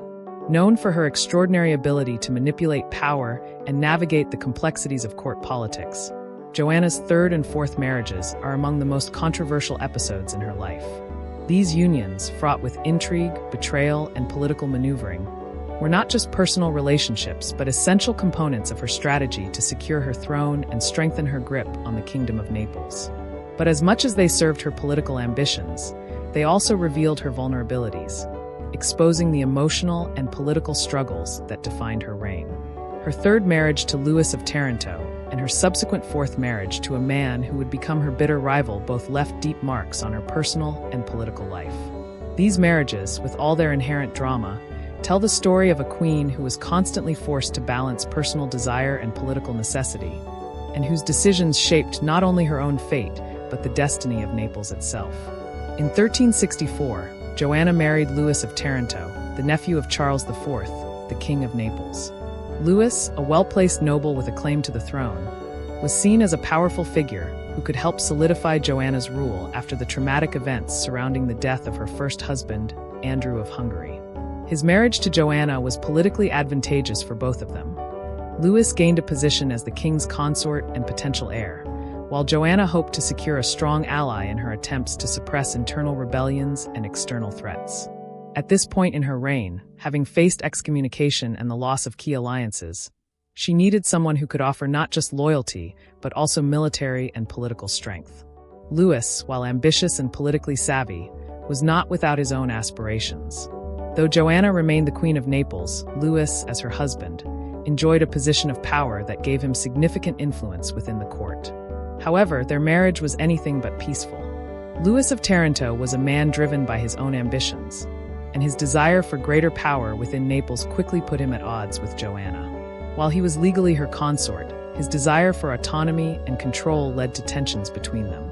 Over time, Louis would grow frustrated with his perceived lack of authority, and this dissatisfaction created political instability in the court. His relationship with Joanna, which had initially seemed promising, began to unravel as both parties recognized that their visions of power were increasingly incompatible. The marriage was marred by a series of betrayals and shifting allegiances. Louis, feeling sidelined by Joanna's handling of the kingdom, began to make his own moves, forging alliances with other noble families in Naples and even seeking the support of foreign powers. His maneuverings were not lost on Joanna, who could not afford to allow any challenge to her authority, especially from her own husband. Over time, Louis grew increasingly antagonistic, making claims to the throne, which led to political fractures within the court. The very marriage that was meant to solidify Joanna's position instead became a catalyst for the division of power. Despite their ongoing political struggles, the marriage between Joanna and Louis remained publicly intact for many years. But privately, it was clear that the two were becoming more distant. Louis's actions were seen as a direct challenge to Joanna's authority, and the political consequences of their marriage, particularly the growing factions within the court, would haunt her for years to come. The marriage eventually ended in betrayal. In 1374, Louis of Taranto turned against Joanna, aligning himself with a group of nobles who sought to usurp her throne. His betrayal was not just a personal affront, but a profound political blow to the queen. The marriage, once seen as an alliance for strength and stability, had become a source of political strife, weakening Joanna's position further and exposing her vulnerabilities as a ruler. After the failure of her third marriage, Joanna faced the growing threat of losing her kingdom to external forces, including the Aragonese and the papacy. Her third marriage, which had been a source of political upheaval, left her vulnerable and in need of securing her power again. In this fragile moment, Joanna's fourth marriage would become a deeply controversial move, and its political consequences would be felt throughout her reign. In 1375, Joanna married the Duke of Durazzo, Charles of Durazzo, a man whose ambitions were as large as his hunger for power. Charles, part of the Angevin aristocracy, had once been a loyal supporter of Joanna, but this marriage was ultimately a political miscalculation. The marriage was arranged for the sole purpose of shoring up her position and securing her kingdom from rivals. Yet, it was a union that would ironically lead to Joanna's downfall. While the marriage was meant to strengthen Joanna's position, it turned out to be a dangerous move that opened the door to betrayal and ambition that Joanna could not control. The marriage was, on the surface, a strategic maneuver. Charles of Durazzo had his own designs on power and was not content to remain a consort. Though he had pledged his loyalty to Joanna, his ambitions soon became evident. In the years following their marriage, Charles sought to undermine the Queen's authority. His plans to expand his own influence, paired with a growing resentment of Joanna's control over Naples, created the perfect storm for revolt. Charles, after gaining a measure of influence through his marriage to Joanna, soon turned against her. Charles's betrayal was one of the most tragic episodes in Joanna's life. The very man she had married to secure her rule became her greatest rival. In 1382, Charles launched a coup against the Queen, using the support of other discontented nobles to challenge Joanna's reign. His betrayal culminated in the tragic capture and imprisonment of the Queen. After a brief period of resistance, Joanna was eventually forced into surrender, and her kingdom was overrun by Charles. She was imprisoned and eventually killed in 1382, marking the brutal end to a reign that had been defined by political maneuvering, betrayal, and ambition. Joanna's third and fourth marriages remain some of the most controversial and scrutinized aspects of her life. Were these unions signs of desperation, or did they represent strategic brilliance? From a political perspective, these marriages were undoubtedly brilliant in their intent. At each stage of her reign, Joanna was faced with growing internal and external threats, and each marriage was meant to bolster her position and secure alliances with powerful families and foreign powers. She was well aware of the importance of these alliances, especially in a time when marriage was the most effective means of securing power. However, the scandalous nature of these marriages cannot be ignored. The public nature of the betrayals, the shifting alliances, and the political chaos surrounding her relationships made Joanna appear increasingly vulnerable. At times, it seemed as though each new marriage was more a product of desperation than strategy. Her inability to secure lasting, loyal partnerships not only damaged her reputation, but also destabilized her reign. Joanna's personal life became a battleground in her larger political struggle, and the failure of her marriages is often seen as a reflection of her difficulties in navigating both the political and personal spheres. Her third marriage to Louis of Taranto, which began as a politically astute alliance, ultimately turned into a source of instability. Louis's growing ambition and his subsequent betrayal of Joanna revealed how easily political alliances could shift in the volatile world of medieval court politics. Her fourth marriage, to Charles of Durazzo, was another attempt to secure her throne, but it ended disastrously, highlighting the fragile nature of alliances in the medieval world. For Joanna, both marriages were indicative of her attempts to balance political necessity with personal loyalty, but they ultimately exposed her to greater danger. These unions, each representing different attempts at strengthening her rule, illustrated the deepening complexity of Joanna's political position. At times, they seemed like a last-ditch effort to stave off the challenges to her throne, and other times, they were reflections of her shrewd political mind, willing to sacrifice personal happiness for the greater good of her kingdom. It is in these marriages that we see the intersection of personal desire and political necessity. Joanna's emotional and political struggles were intimately tied to these unions, which defined not only her reign but also her legacy as a queen. As much as Joanna's marriages were political tools, they were also deeply personal struggles. Throughout her reign, she faced immense emotional challenges. Her first marriage to Andrew was marked by personal betrayal and political intrigue, and her later marriages were fraught with tensions, conflicts, and the constant threat of betrayal. These emotional and personal battles were intricately tied to her role as a monarch, as each marriage, alliance, and betrayal played out against the backdrop of her broader political struggles. Joanna's marriages, particularly her third and fourth, demonstrated the intersection of personal pain and political ambition. They were the foundation of her ongoing battle to maintain control over Naples, yet they also revealed her deep vulnerabilities as a ruler and a woman.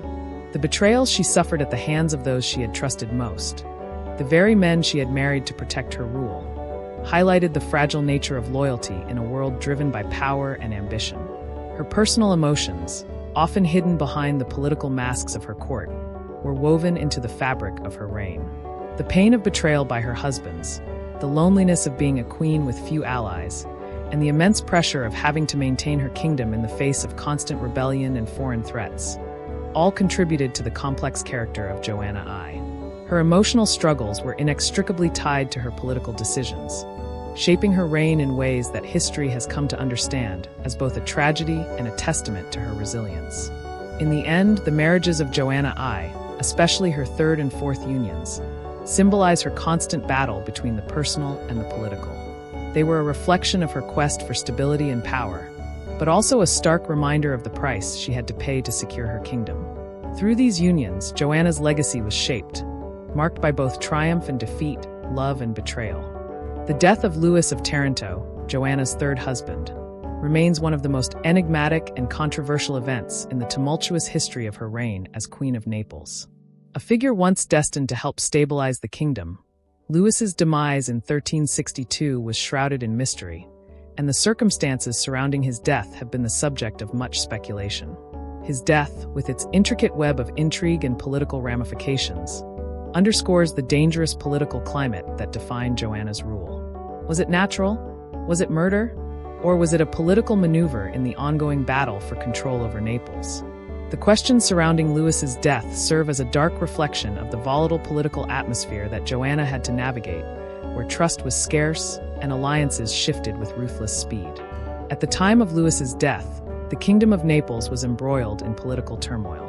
Joanna, having already dealt with the complex aftermath of her first marriage to Andrew of Hungary, was once again caught in a web of intrigue. Louis of Taranto, nephew of the King of Naples, had initially been a political ally, offering support to her reign as her husband. Their marriage in 1364 was supposed to strengthen Joanna's rule, providing her with both legitimacy and military support. However, their relationship was fraught with tension. While Joanna hoped that Louis would serve as a stabilizing figure in Naples, his growing ambitions and desire for more power soon caused a rift between them.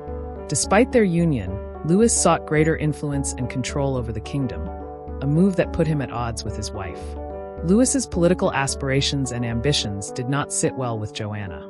His growing frustration with his role as consort, his desire for more authority, and his eventual attempt to secure power for himself created a volatile environment.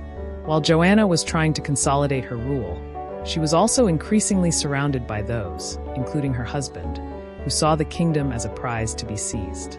This created an unstable foundation for their marriage and led to a breakdown in their relationship. Amid these tensions, Louis of Taranto died in 1362 under suspicious circumstances. Officially, it was said to be a sudden illness, a fever that claimed his life within days. However, the swift nature of his demise, combined with the political dynamics at play, led to widespread speculation. Many people, both inside and outside of the court, immediately began to question whether his death had been orchestrated. Could Joanna, the queen who stood to benefit most from his death, have been involved? Or was it the result of a conspiracy within the court, perhaps orchestrated by rival factions who sought to remove Louis and secure power for themselves? The questions surrounding Louis's death reflect the dangerous and volatile political environment in which Joanna ruled. An environment where murder, intrigue, and betrayal were common tools used by those seeking to maintain or usurp power. The question of whether Joanna had a hand in the death of Louis of Taranto is a matter that has been fiercely debated by historians and scholars. Some argue that his death was merely the result of natural causes, a tragic end for a man whose ambitions had led him into conflict with his wife. Others, however, see Louis's sudden and unexpected death as too convenient to be dismissed as mere coincidence. Given the political dynamics at play, it is not difficult to see why many have speculated that Joanna, or at least her supporters, could have been involved in orchestrating his demise. At the time of Louis's death, Joanna's position on the throne was fragile. She had already dealt with numerous threats to her rule, both from external forces like the Aragonese and from internal factions that sought to challenge her authority. The death of her first husband, Andrew of Hungary, had plunged her into political chaos, and she had worked tirelessly to re-establish her power. Louis's growing ambition and his attempts to carve out more control for himself in the kingdom created a dangerous situation for Joanna. If Louis had succeeded in his political aims, he could have potentially undermined her authority, even replacing her as the central figure in Naples. His death, therefore, allowed Joanna to regain a significant degree of control, particularly as it removed a man who had been her equal in terms of power. On the other hand, the suggestion that Joanna directly participated in Louis's death is far from certain. Some historians point to the lack of solid evidence supporting this claim. Louis's death, while sudden, was not entirely inexplicable, especially given the medieval understanding of diseases. Fevers and illnesses were often fatal, and it is possible that Louis succumbed to a natural cause. However, the timing of his death, coming at a critical moment in both his personal conflict with Joanna and the larger political instability in Naples, inevitably raises suspicions. Moreover, Joanna's ability to survive in such a volatile political environment suggests that she was a master of using her position to manipulate events in her favor. It is entirely possible that she saw Louis's growing ambition as a threat to her reign, and that his death, whether orchestrated by her or not, was simply a fortunate turn of events. The political atmosphere of Naples at the time was one where leaders often used drastic measures, including murder, to maintain their power. If Louis had indeed been removed by Joanna's hand or by her supporters, it would not have been unprecedented in the cutthroat world of medieval politics. The death of Louis of Taranto must be understood within the broader context of the political atmosphere in Naples during Joanna's reign. Her kingdom was fraught with internal divisions, power struggles, and constant threats from rival factions. The nobility in Naples, divided by competing ambitions and rivalries, was often willing to go to extreme lengths to secure their positions. Joanna, as a woman in a position of power, was particularly vulnerable to challenges from those who sought to exploit her weaknesses. Her ability to maintain her throne in such a dangerous political environment was a testament to her political acumen, but it also placed her in situations where betrayal, manipulation, and violence were commonplace. The internal struggles for power in Naples were not just limited to her court. Rival factions, including those aligned with foreign powers such as the Aragonese and the papacy, constantly sought to undermine Joanna's authority. The political climate was one of constant intrigue and shifting allegiances, where alliances could be made and broken at a moment's notice. In such an environment, the death of Louis of Taranto, a figure with his own ambitions, could easily be viewed as part of the ongoing battle for dominance within the kingdom.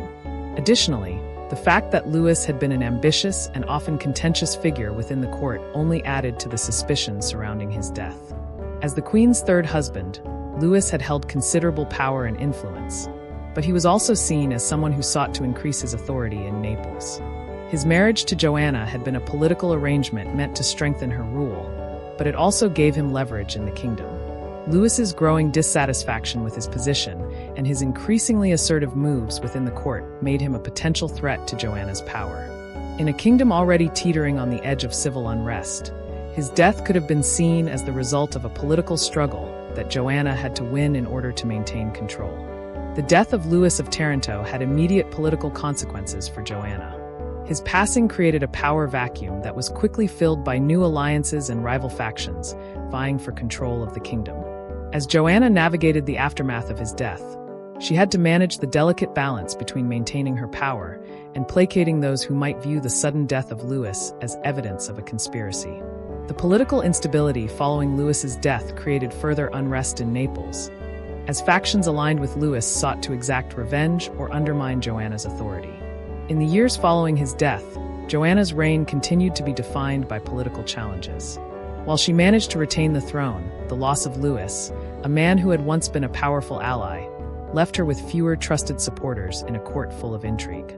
Moreover, the lingering questions about the true nature of his death continued to haunt her reputation. Whether or not Joanna had a direct hand in his demise, the speculation surrounding his death left her in a vulnerable position, especially among the noble factions who questioned her ability to govern without resorting to extreme measures. Joanna's ability to maintain power despite the death of Louis speaks to her resilience and political savvy, but it also highlights the extreme measures that rulers in the 14th century were often willing to employ to secure their positions. The dangerous political atmosphere that surrounded her reign, the constant threat of rebellion, assassination, and betrayal, was an ever-present reality.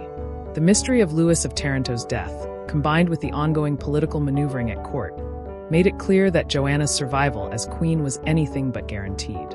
In the end, the death of Louis was just one of many challenges she would face, but it served as a vivid reminder of the dangerous and unpredictable world in which she ruled. The lasting impact of Louis's death on the political landscape of Naples cannot be overstated. Whether by design or by mere coincidence, his demise marked a turning point in Joanna's reign. It exposed the fragile nature of alliances and the lengths to which those in power would go to maintain control. As a result, Joanna's reign became even more marked by suspicion, intrigue, and an ever-present undercurrent of danger, elements that would continue to define her rule and ultimately contribute to her downfall. Joanna I of Naples, a queen whose reign was shaped by numerous challenges and crises, made her final political alliance through marriage in 1377 when she wed James of Bourbon, a member of the influential House of Bourbon. This fourth marriage was one of the final pieces in the complex puzzle of Joanna's political strategy, and it brought about a new chapter in her reign. The union had profound implications for both her personal life and her rule over Naples, as it marked the culmination of her efforts to consolidate power and secure her kingdom in the face of external threats and internal unrest. Joanna's life had been fraught with turmoil, marked by betrayals, political maneuvering, and the constant tension between maintaining personal relationships and securing her authority. By the time she married James of Bourbon, she had already weathered many storms. The mysterious deaths of her first two husbands, Andrew of Hungary and Louis of Taranto, each of which had left her vulnerable to both internal and external forces. The political landscape of Naples had shifted dramatically over the years, and her reign had become increasingly defined by her ability to navigate the treacherous waters of medieval court politics. Her fourth marriage was not simply a romantic gesture, but rather a strategic alliance, driven by both personal and political considerations, and it marked the final phase of her efforts to fortify her position as the ruler of Naples. By the late 1370s, Joanna had become a seasoned monarch, her position, however, far from secure. The Kingdom of Naples, while rich and strategically located, was continually beset by internal instability and external pressures. The Aragonese, who had been long-standing rivals to the Angevins, were gaining strength, and the papacy, though once an ally, was often a source of tension. Additionally, local nobility in Naples were continually at odds with one another, each faction vying for control, further complicating Joanna's ability to maintain authority. The political situation was fraught with instability, and Joanna's earlier marriages, each a political strategy in itself, had not provided the stability she had hoped for. Her first husband, Andrew of Hungary, had been assassinated under mysterious circumstances, and his death led to a prolonged period of turmoil in her kingdom, marked by wars with Hungary and significant challenges to her rule. Her second marriage to James of Aragon had been a necessary alliance, but by the time of her fourth marriage, relations with the Aragonese had soured, and she was forced to realign her alliances once again. Joanna's third marriage to Louis of Taranto had been politically motivated, but ultimately failed due to Louis's ambitions and the growing discontent within Naples. After his betrayal, Joanna was once again in a vulnerable position, with many questioning her ability to hold on to power. It was in this climate of uncertainty that she sought out her fourth husband, James of Bourbon. James, the Duke of Bourbon, was a member of one of the most powerful noble families in France. The House of Bourbon was both wealthy and influential, with ties to several important European monarchies. By marrying James, Joanna sought to form an alliance with one of the most prestigious families in Europe, thereby strengthening her position both within Naples and on the broader international stage. James was a noble with his own claims to power and lands, and his marriage to Joanna would help to secure her claim to the throne of Naples, particularly in light of the ongoing challenges she faced from the Aragonese and the papacy. The marriage to James was, therefore, as much about political strategy as it was about personal matters. For Joanna, the marriage was a last-ditch effort to ensure that Naples remained firmly within the Angevin fold. She was well aware that the Aragonese and other foreign rivals were eager to see her dethroned, and this marriage was intended to prevent further fragmentation of her rule. It was also a move to secure the loyalty of the French, a nation whose influence in the Mediterranean had waned, but whose noble houses still had considerable power. James of Bourbon, though a noble figure in his own right, was not necessarily the ideal candidate for Joanna in terms of romantic connection. By this time, Joanna had endured enough political strife to know that her marriages had to be calculated. James was not the first of her husbands to inspire personal affection. Rather, he was the latest in a series of political marriages that she had arranged for the sake of securing her reign. James of Bourbon's marriage to Joanna was part of his own ambitions, and his inclusion in the political landscape of Naples had significant ramifications. At the time of their marriage, James had his own aspirations of territorial expansion, and Naples provided him with an opportunity to bolster his own power. The Bourbon family, though strong, had limited territorial holdings in Italy, and through his marriage to Joanna, James gained both prestige and a greater claim to Naples. While his ambitions may have aligned with Joanna's need for a powerful ally, it also meant that James had his own goals, which could potentially conflict with Joanna's interests. For James, the marriage was an opportunity to increase his status and further the interests of his family. While he may have entered the marriage with a sense of loyalty to Joanna, he was not someone who would have easily subordinated himself to her rule. This created a tension within the marriage, as both parties had their own agendas. Joanna, the queen struggling to maintain control over Naples, and James, the ambitious duke seeking to strengthen the Bourbon family's power. This tension was present even as they entered into the union, and the political dynamics of their relationship would play a significant role in the years that followed. The marriage to James was also an important step for Joanna in solidifying her rule, particularly after the failures of her previous marriages. It gave her a measure of stability within the volatile political landscape of Naples. Yet, it was clear that this alliance, while advantageous, would not necessarily be one of love or harmony. Joanna's emotional history was riddled with betrayals and disappointments, and her marriage to James of Bourbon was a reflection of the pragmatism that had characterized much of her rule. She understood the necessity of alliances, especially in a time where dynastic power was determined by the strength of one's connections. Joanna's emotional and political struggles were intricately linked, particularly in the context of her fourth marriage.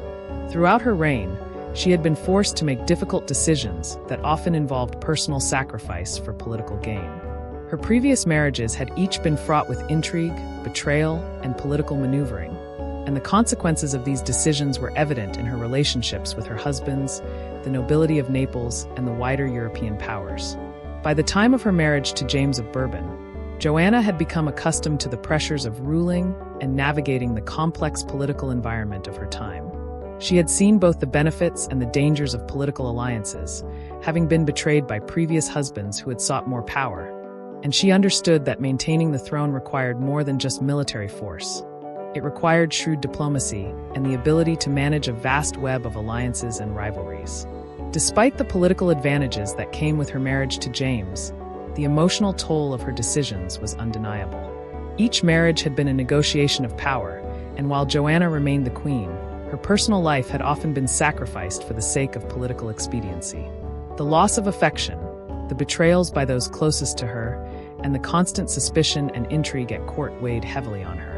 Joanna's emotional struggles became intertwined with her political decision-making, as each marriage became a reflection of the delicate balance she had to strike between personal desires and the needs of her kingdom. Joanna's role as a female monarch in a male-dominated world added further complexity to her emotional and political struggles. As a woman in power, she was often undermined by both her allies and her enemies. Her ability to navigate these challenges and retain control over Naples was a testament to her resilience and political acumen, but it also highlighted the emotional cost of her reign.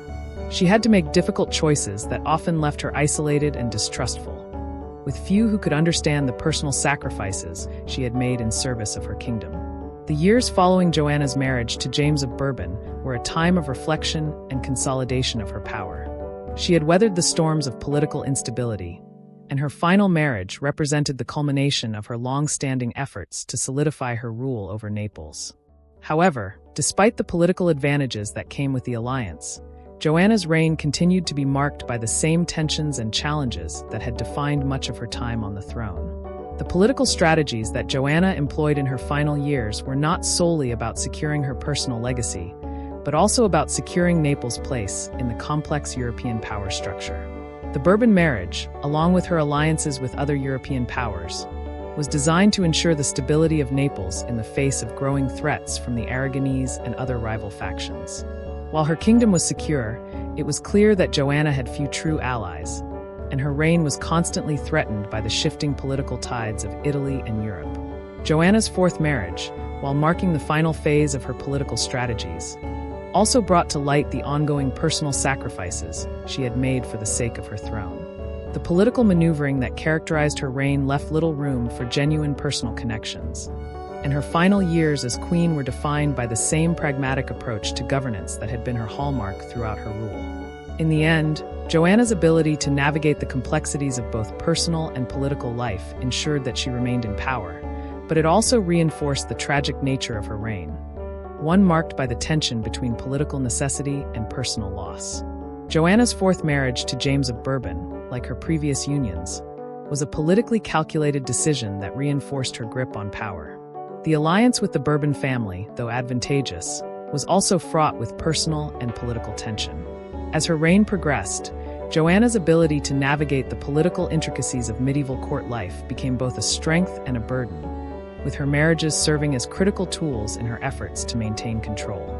In the final years of her reign, Joanna's decisions were driven by the need to secure her kingdom and fortify her place in a world of shifting alliances and power struggles.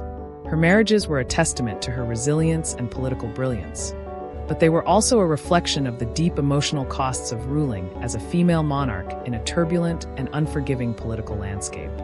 The last years of Joanna I of Naples were marked by a swift and brutal betrayal that ultimately led to her tragic downfall. After years of navigating the perilous political landscape of medieval Italy, Joanna, once the queen of a powerful and prosperous kingdom, was overthrown and strangled by her own nephew, Charles of Durazzo. Her final years were not only defined by political instability and betrayal, but also by the realization of the profound price of power. The very person she had entrusted with her kingdom's future turned against her, and in one fateful act, the dynasty she had worked so tirelessly to build came to an abrupt and tragic end. Joanna's reign had been marked by numerous political struggles, including her battles with rival families, her complex marriages, and her unrelenting determination to keep Naples in the Angevin fold despite mounting opposition. She had survived countless intrigues, uprisings, and betrayals, but her final days were dominated by a new and perhaps most dangerous challenge: the betrayal of her own blood. Her nephew, Charles of Durazzo, whose ambitions had grown over the years, would play a pivotal role in her demise. His actions marked the tragic conclusion of a reign that had been built on political maneuvering, strategic marriages, and calculated alliances, but ultimately was undone by familial treachery. By the time of her final years, Joanna had endured many years of political strife. Her previous marriages to Louis of Taranto, James of Bourbon, and others had been strategic alliances designed to secure her rule, but her reign had not been without controversy. Her first husband's mysterious death, the excommunication imposed by Pope Urban VI, and the constant threats from the Aragonese family had tested her resilience.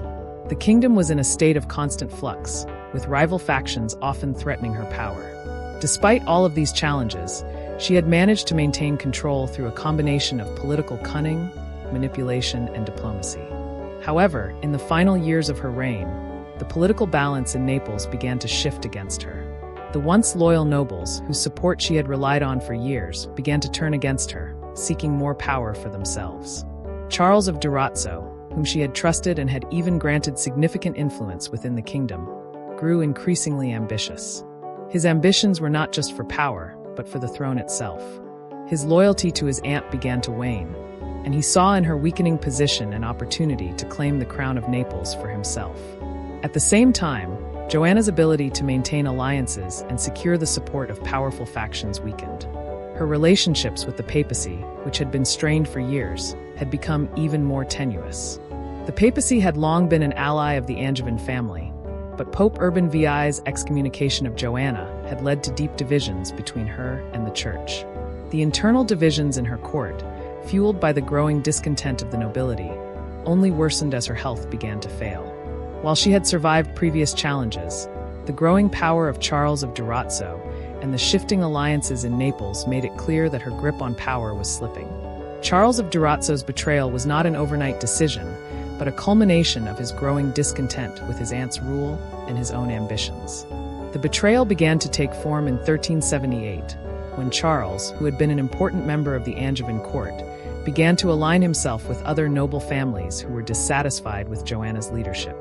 He used his position to gather support for his own claim to the throne, appealing to those who believed that Naples would be better off under his rule. Charles's ambitions were not just political, they were deeply personal. He was motivated by a desire for power, and he saw in his aunt's weakening position the perfect opportunity to seize the throne. The alliances he forged with discontented nobles, along with his connection to powerful factions within the Kingdom of Naples, set the stage for his eventual rise. Joanna, by this point, had come to trust Charles, and he had become one of the most influential figures in her court. It was this very trust that would lead to her downfall. In 1381, Charles struck. He seized control of Naples in a swift and violent coup, with the support of several key nobles who had grown tired of Joanna's reign. Charles had long been positioning himself as the rightful ruler of Naples, and when the time came, he moved decisively. The coup was not a protracted affair. It was a betrayal of the highest order. Charles's forces quickly overran the royal palace, and Joanna, who had not expected her own nephew to betray her so ruthlessly, was captured. Joanna's capture was swift, but her fate was sealed when Charles, now in control of the kingdom, ordered her execution. On the night of May 27, 1382, Charles of Durazzo had Joanna strangled in her prison cell. Her death was brutal and swift, an intimate, personal act of violence that reflected the depth of the betrayal. She had trusted Charles, had made him an important part of her court, and yet it was this very trust that led to her end. The fact that she was killed by her own nephew, someone she had once considered an ally, added an excruciatingly tragic layer to her demise. Charles of Durazzo's actions marked the end of the Angevin dynasty in Naples. With Joanna dead, he swiftly claimed the throne for himself, consolidating his power and beginning a new era in Naples' political history. His betrayal and the subsequent murder of Joanna sealed the fate of the Angevin family's control over the kingdom, and his rise to power marked a violent and sudden shift in the balance of power in southern Italy. Joanna's death marked not only the tragic end of her life, but also the conclusion of an era in the Kingdom of Naples. Her reign had been one of constant political maneuvering and intrigue, a reign that had seen both great triumphs and devastating failures. The Angevin dynasty, once so powerful in Naples, was effectively destroyed by the betrayal of Charles of Durazzo. Joanna's death was the culmination of years of political battles, her attempts to maintain control over Naples, and her complex relationships with those around her. Her death was not just a personal tragedy, but a political turning point for the kingdom. In the years following her assassination, the Kingdom of Naples would fall into a period of instability, with Charles of Durazzo's rule facing its own set of challenges. The violence and ruthlessness of Charles's rise to power and the legacy of Joanna's betrayal left a mark on Naples that would be felt for generations. Charles's rule would eventually be challenged by various factions, but the loss of the Angevin dynasty and the tragic end of Joanna irrevocably altered the course of Neapolitan history. Joanna's death also had a significant cultural impact. In her time, she had been a powerful and influential monarch, navigating the complex politics of medieval Italy with remarkable resilience. However, her death served as a grim reminder of the dangers that came with power. Her reign had been marked by both political brilliance and personal misfortune, and her tragic end illustrated the risks faced by monarchs in a world where loyalty was fleeting and betrayal was often the price of power. Joanna's legacy as a ruler is complex. While her reign was undeniably marked by political acumen and an ability to survive in a volatile political environment, her death at the hands of her own nephew taints that legacy with tragedy. She had worked tirelessly to maintain her power, to protect Naples, and to secure the future of her family. But in the end, it was her own flesh and blood who betrayed her, and it was that betrayal that brought about the downfall of both her and the Angevin dynasty. The downfall of Joanna I of Naples is a somber reflection on the price of power. She spent much of her life navigating a treacherous political landscape, constantly defending her throne from both internal and external threats. Her marriages, her alliances, and her political maneuvers were all part of a carefully crafted strategy to maintain her power and protect her kingdom. However, in the end, it was not foreign invaders, rebellious nobles, or even the church that brought about her end, but rather the treachery of her own family. Joanna's death, at the hands of her own nephew, served as a brutal reminder of the fragility of power and the dangers that come with trusting others in a world where personal ambition often trumps loyalty. The political machinations that defined her reign ultimately led to her tragic demise. In many ways, Joanna's life and death embody the harsh realities of medieval rule, where loyalty was a rare commodity and betrayal was an ever-present threat. Her death marked the end of an era for Naples, but it also served as a reflection of the precariousness of political power. For Joanna, the price of her power was her life, and her tragic end underscored the brutal nature of the politics of her time. Her story is a cautionary tale about the dangers of ambition, the fragility of alliances, and the unpredictable nature of loyalty in a world defined by intrigue and betrayal. Joanna I of Naples remains one of the most controversial figures in medieval history.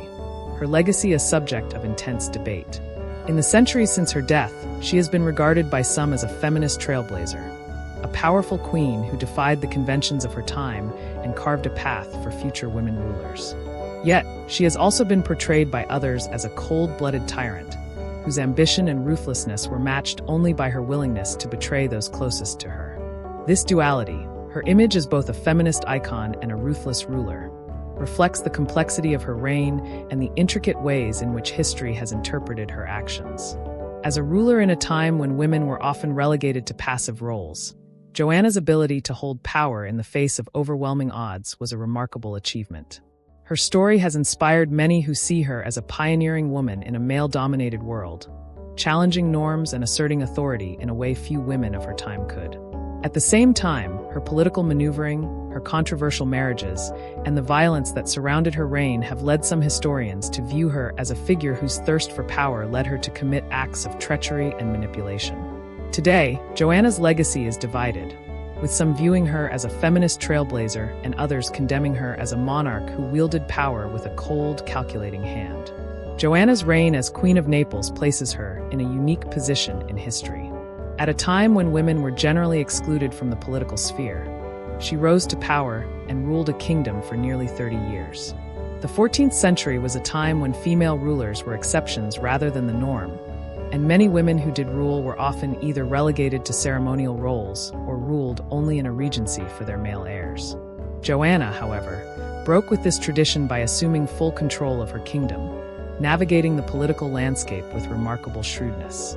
Her ability to hold power in a period where women were expected to be subservient to their husbands and male relatives marks her as a trailblazer. Joanna was not merely a queen in name.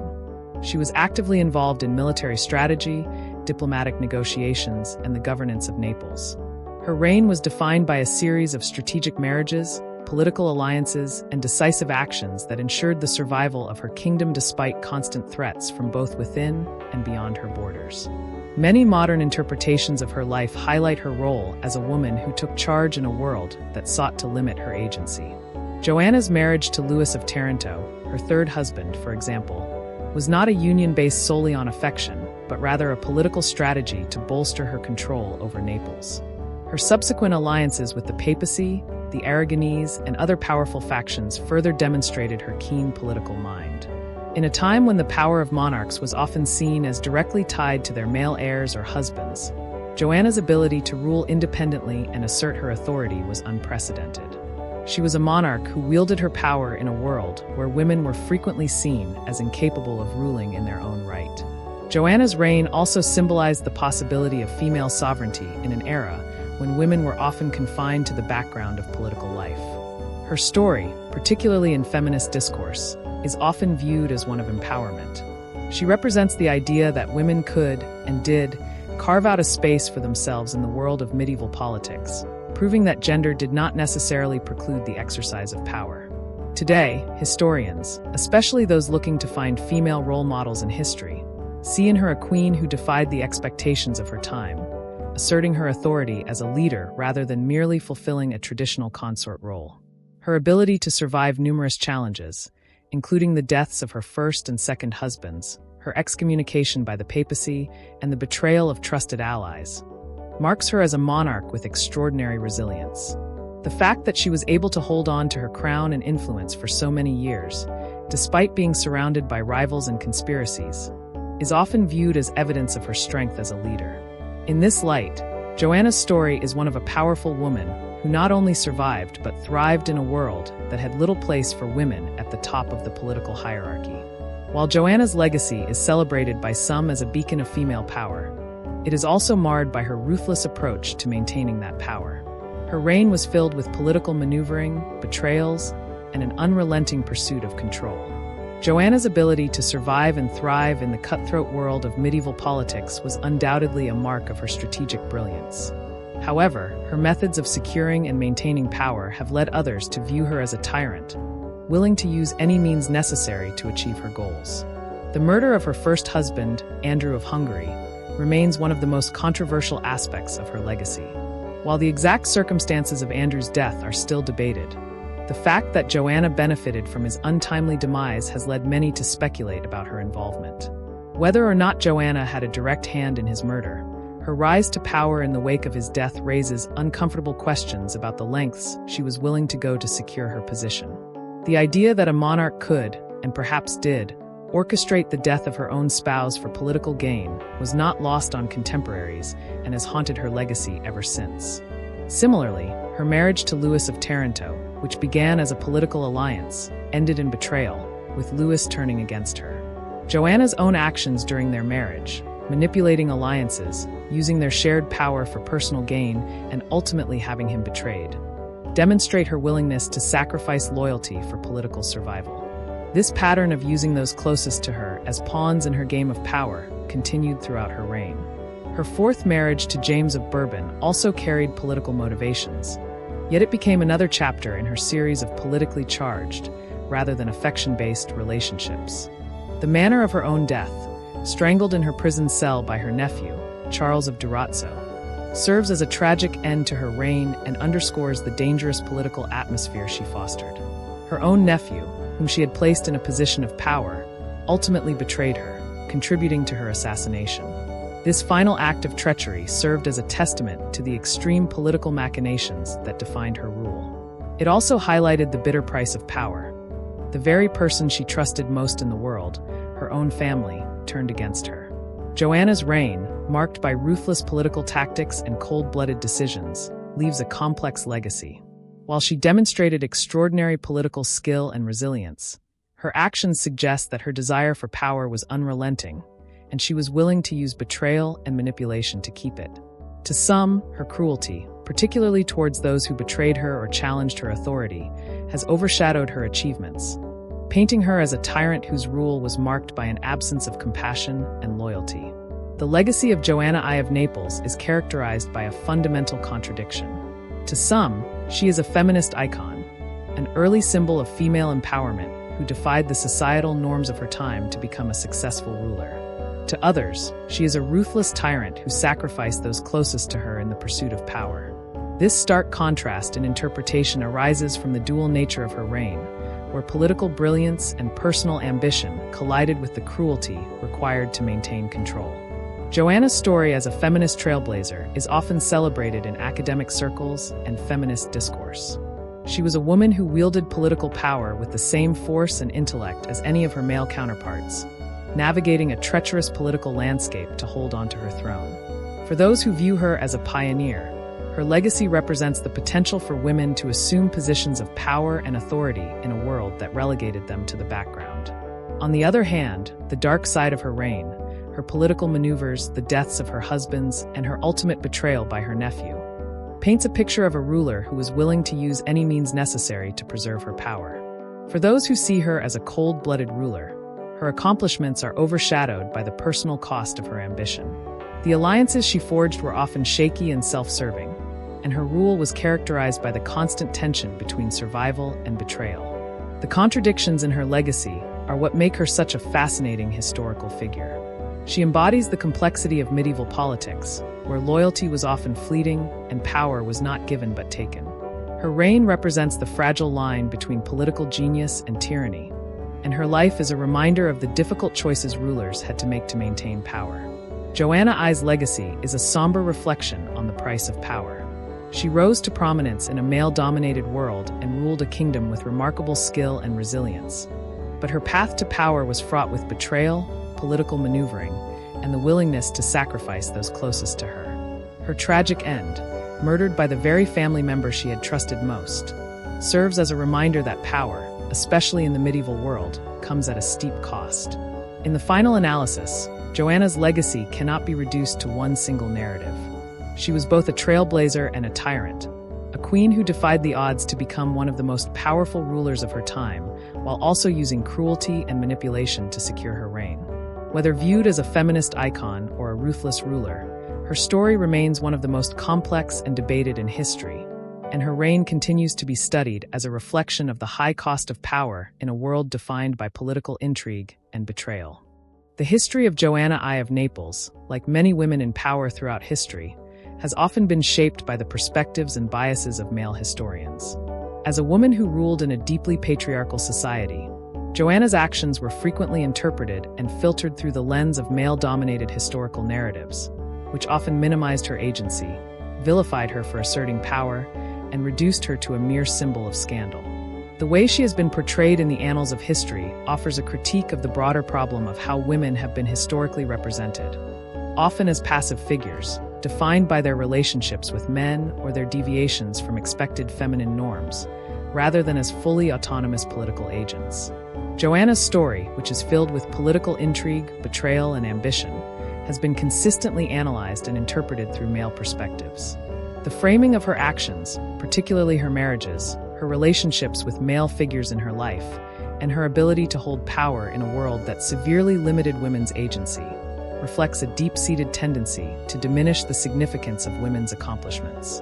This segment seeks to explore how the male-dominated lens through which Joanna's history has been written has influenced the way she is perceived today, often as a tragic figure or a manipulative ruler, rather than as a strong and resilient queen who successfully navigated the brutal politics of her time. Joanna's reign as Queen of Naples was marked by many politically charged actions, from her marriages and alliances to her handling of power struggles and rebellions. However, these actions were often framed in a way that diminished her agency and painted her as a figure driven more by manipulation and emotional motives than by political savvy and resilience.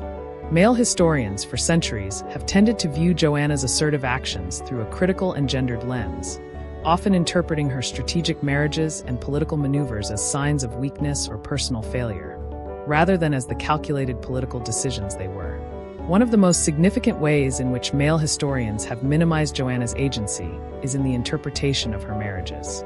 Joanna's first marriage to Andrew of Hungary, which ended with Andrew's mysterious death, has been portrayed by some historians as a tragedy born out of her supposed emotional instability or her manipulation of her husband. Her second marriage to James of Aragon, though politically advantageous, has often been framed as a desperate attempt to secure power, with little attention paid to the very real political context in which it occurred. Similarly, her marriages to Louis of Taranto and Charles of Durazzo have often been interpreted not as politically savvy alliances, but as signs of her inability to maintain stable relationships or a reflection of her personal weaknesses. This interpretation of Joanna as emotionally unstable or as a woman driven by personal motivations ignores the fact that, as queen, her marriages were central to the political alliances that helped her maintain her throne. In medieval Europe, marriage was a primary tool for securing political power, and for Joanna, each marriage was a calculated decision to strengthen her position. Yet, male historians often view these unions not as political maneuvers, but as personal failures, suggesting that her ability to lead was defined by her relationships with men rather than by her own political acumen. Male historians have not only minimized Joanna's agency, but have also vilified her for her exercise of power. Throughout history, women in power have often been portrayed in a negative light, as their leadership challenges traditional gender roles that expect women to be passive or subordinate. In Joanna's case, her ability to navigate complex political landscapes and survive the betrayals, rebellions, and conspiracies that plagued her reign was not viewed as a strength, but as evidence of her manipulation and ruthlessness. The most prominent example of this is the widespread speculation surrounding the death of her first husband, Andrew of Hungary. Historians have long debated whether Joanna was involved in Andrew's death, with some arguing that she may have orchestrated the murder to solidify her own power. While it is true that Andrew's death allowed her to consolidate control of Naples, the portrayal of Joanna as a cold-blooded murderer is deeply rooted in gendered assumptions about women in power. Women like Joanna, who asserted their authority and made bold political decisions, were often seen as dangerous or hysterical. The suggestion that Joanna may have been involved in Andrew's death is not so much a reflection of evidence, but rather of the discomfort that many male historians felt about a woman exercising power in such a direct and uncompromising way. Joanna's ability to survive repeated assassination attempts, conspiracies, and betrayals was not seen as a testament to her political brilliance, but rather as a sign of her manipulation and ambition. Her story is often portrayed as one of manipulation and subversion, where her every move is seen as a tactical play for power, rather than a queen's attempt to hold onto her throne in a world that often sought to displace her. The very fact that Joanna was able to maintain control of Naples for as long as she did is, in some interpretations, overlooked, because it does not fit into the narrative of the helpless woman struggling against a world of male power. Instead of being viewed as a powerful ruler who fought for her kingdom, she is often reduced to a victim of her own actions or the emotions of others, especially the men around her. The ways in which Joanna's legacy has been framed by male historians are a reflection of the broader tendency to define women's power in relation to men. In a male-dominated society, women who held power were often measured against male standards of leadership. Joanna, as a queen, was not seen as a ruler in her own right, but as a figure whose power was only valid if it was compared to that of the men in her life. Her political alliances, her decisions, and even her leadership style were often interpreted through a male-centric lens. Male historians, in their efforts to define and understand political power, often used masculine ideals of leadership to assess her, and by doing so, they overlooked the unique challenges she faced as a woman in charge. For instance, in many accounts, her reign is described in terms of the men who were involved in it: the men she married, the men she aligned with, and the men who betrayed her. Her agency as a ruler is often undermined by the assumption that she could not have acted on her own accord. In male-dominated historical narratives, female rulers are often only seen in relation to the men they are married to or the men who ultimately replace them. Joanna's role as queen is often downplayed, and her actions reduced to those of a pawn or a manipulator within a male-dominated system. While male rulers are typically praised for their strategic decisions, military victories, and governance, female rulers like Joanna have been portrayed as emotionally driven, manipulative, and unstable. The fact that she managed to hold on to power and navigate her kingdom through constant instability and external threats should be seen as evidence of her political skill. Yet it is often viewed with skepticism due to the gender biases that pervade historical writing. Joanna's actions, her political alliances, and her survival in a world that had no tolerance for female monarchs are sometimes dismissed as mere tactics or manipulations rather than legitimate political moves. The male-dominated historical narrative of Joanna I, with its emphasis on her manipulation, ruthlessness, and personal failings, has overshadowed the complexity of her reign. In the current historiography, there is a clear need for reinterpretation of her legacy, one that acknowledges the gendered nature of historical analysis and works to separate Joanna's actions from the constraints of patriarchal narratives. While she was undoubtedly involved in complex political intrigues, her decisions should not be viewed simply as the machinations of a woman bent on power, but rather as the calculated moves of a ruler who was forced to navigate a treacherous political environment. Joanna's survival in such a world should be seen as a mark of her strength and resilience, not as a reflection of her supposed emotional instability. Rewriting Joanna's history with a clearer focus on her agency as a monarch requires a re-evaluation of how women in power are viewed in general. Female rulers, especially those like Joanna who were actively engaged in the politics of their kingdoms, should be celebrated for their leadership and political astuteness rather than reduced to stereotypes of manipulation, hysteria, or emotionality. As a queen, Joanna faced challenges that male monarchs could not even imagine, from constant suspicion about her legitimacy to being excommunicated by the Pope, yet she held on to power for many years and managed to navigate a perilous political landscape. Her story, when properly understood, is one of extraordinary leadership and survival, not of a woman out of control. Joanna I of Naples is a historical figure whose legacy has been shaped, in large part, by the biases of male historians who viewed her through the narrow lens of their own gendered expectations. Her actions, political decisions, and survival strategies were often interpreted as the result of personal manipulation, rather than strategic brilliance. This misrepresentation of her as an emotionally driven ruler, rather than a political mastermind, reflects the broader historical tendency to undermine the power of women in history. Reinterpreting Joanna's life through a feminist lens offers a more nuanced view of her as a powerful, resilient, and politically astute monarch. Instead of focusing on the negative portrayals and the assumptions about her character, a more balanced historical narrative could position her as a pioneering woman who defied the odds to carve out a place for herself in the political world of the 14th century. Joanna's story should be remembered not just as a cautionary tale of betrayal and power struggles, but as an inspiring example of a woman who, in a world that offered few paths for female rulers, successfully navigated the complexities of medieval politics. The death of Joanna I of Naples in 1382 marked the end of a significant chapter in the history of the Kingdom of Naples and the broader political landscape of Italy. Her reign had been marked by complex political maneuvering, strategic marriages, and fierce battles to preserve her sovereignty, all of which contributed to shaping the course of the region's history. However, her sudden and violent death, strangled by her nephew, Charles of Durazzo, created a power vacuum that plunged Naples into further turmoil and reshaped the political dynamics of southern Italy. This segment explores the political consequences of Joanna's reign, analyzing the shifts in the political landscape of Naples and Italy in the aftermath of her death. Joanna's death immediately left a power vacuum in Naples, as the kingdom was left without a clear heir to the throne. While Joanna had been able to hold on to power for several decades through a combination of strategic marriages and alliances, her untimely assassination marked the collapse of the Angevin dynasty's control over Naples. The Aragonese, the papacy, and other competing factions had long been waiting for an opportunity to challenge the dominance of the Angevins in southern Italy. And with Joanna's death, they seized upon the uncertainty and instability in Naples to advance their own interests. Charles of Durazzo, who had orchestrated Joanna's murder, claimed the throne of Naples for himself, but his legitimacy was immediately questioned. Despite his familial connection to Joanna, being her nephew, his actions had led to widespread resentment and distrust among many in Naples and beyond.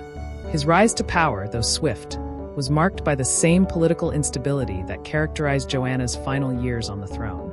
The loyalty of the nobles and the people of Naples was divided, and many in the kingdom were unwilling to accept Charles as their new ruler. Some factions, particularly those who had been loyal to Joanna, immediately began to resist his rule, while others saw an opportunity to seize power for themselves. This internal conflict created a fractured political landscape that would take years to stabilize. Charles of Durazzo's claim to the throne, while seemingly legitimate due to his familial ties, was built on the back of a violent coup.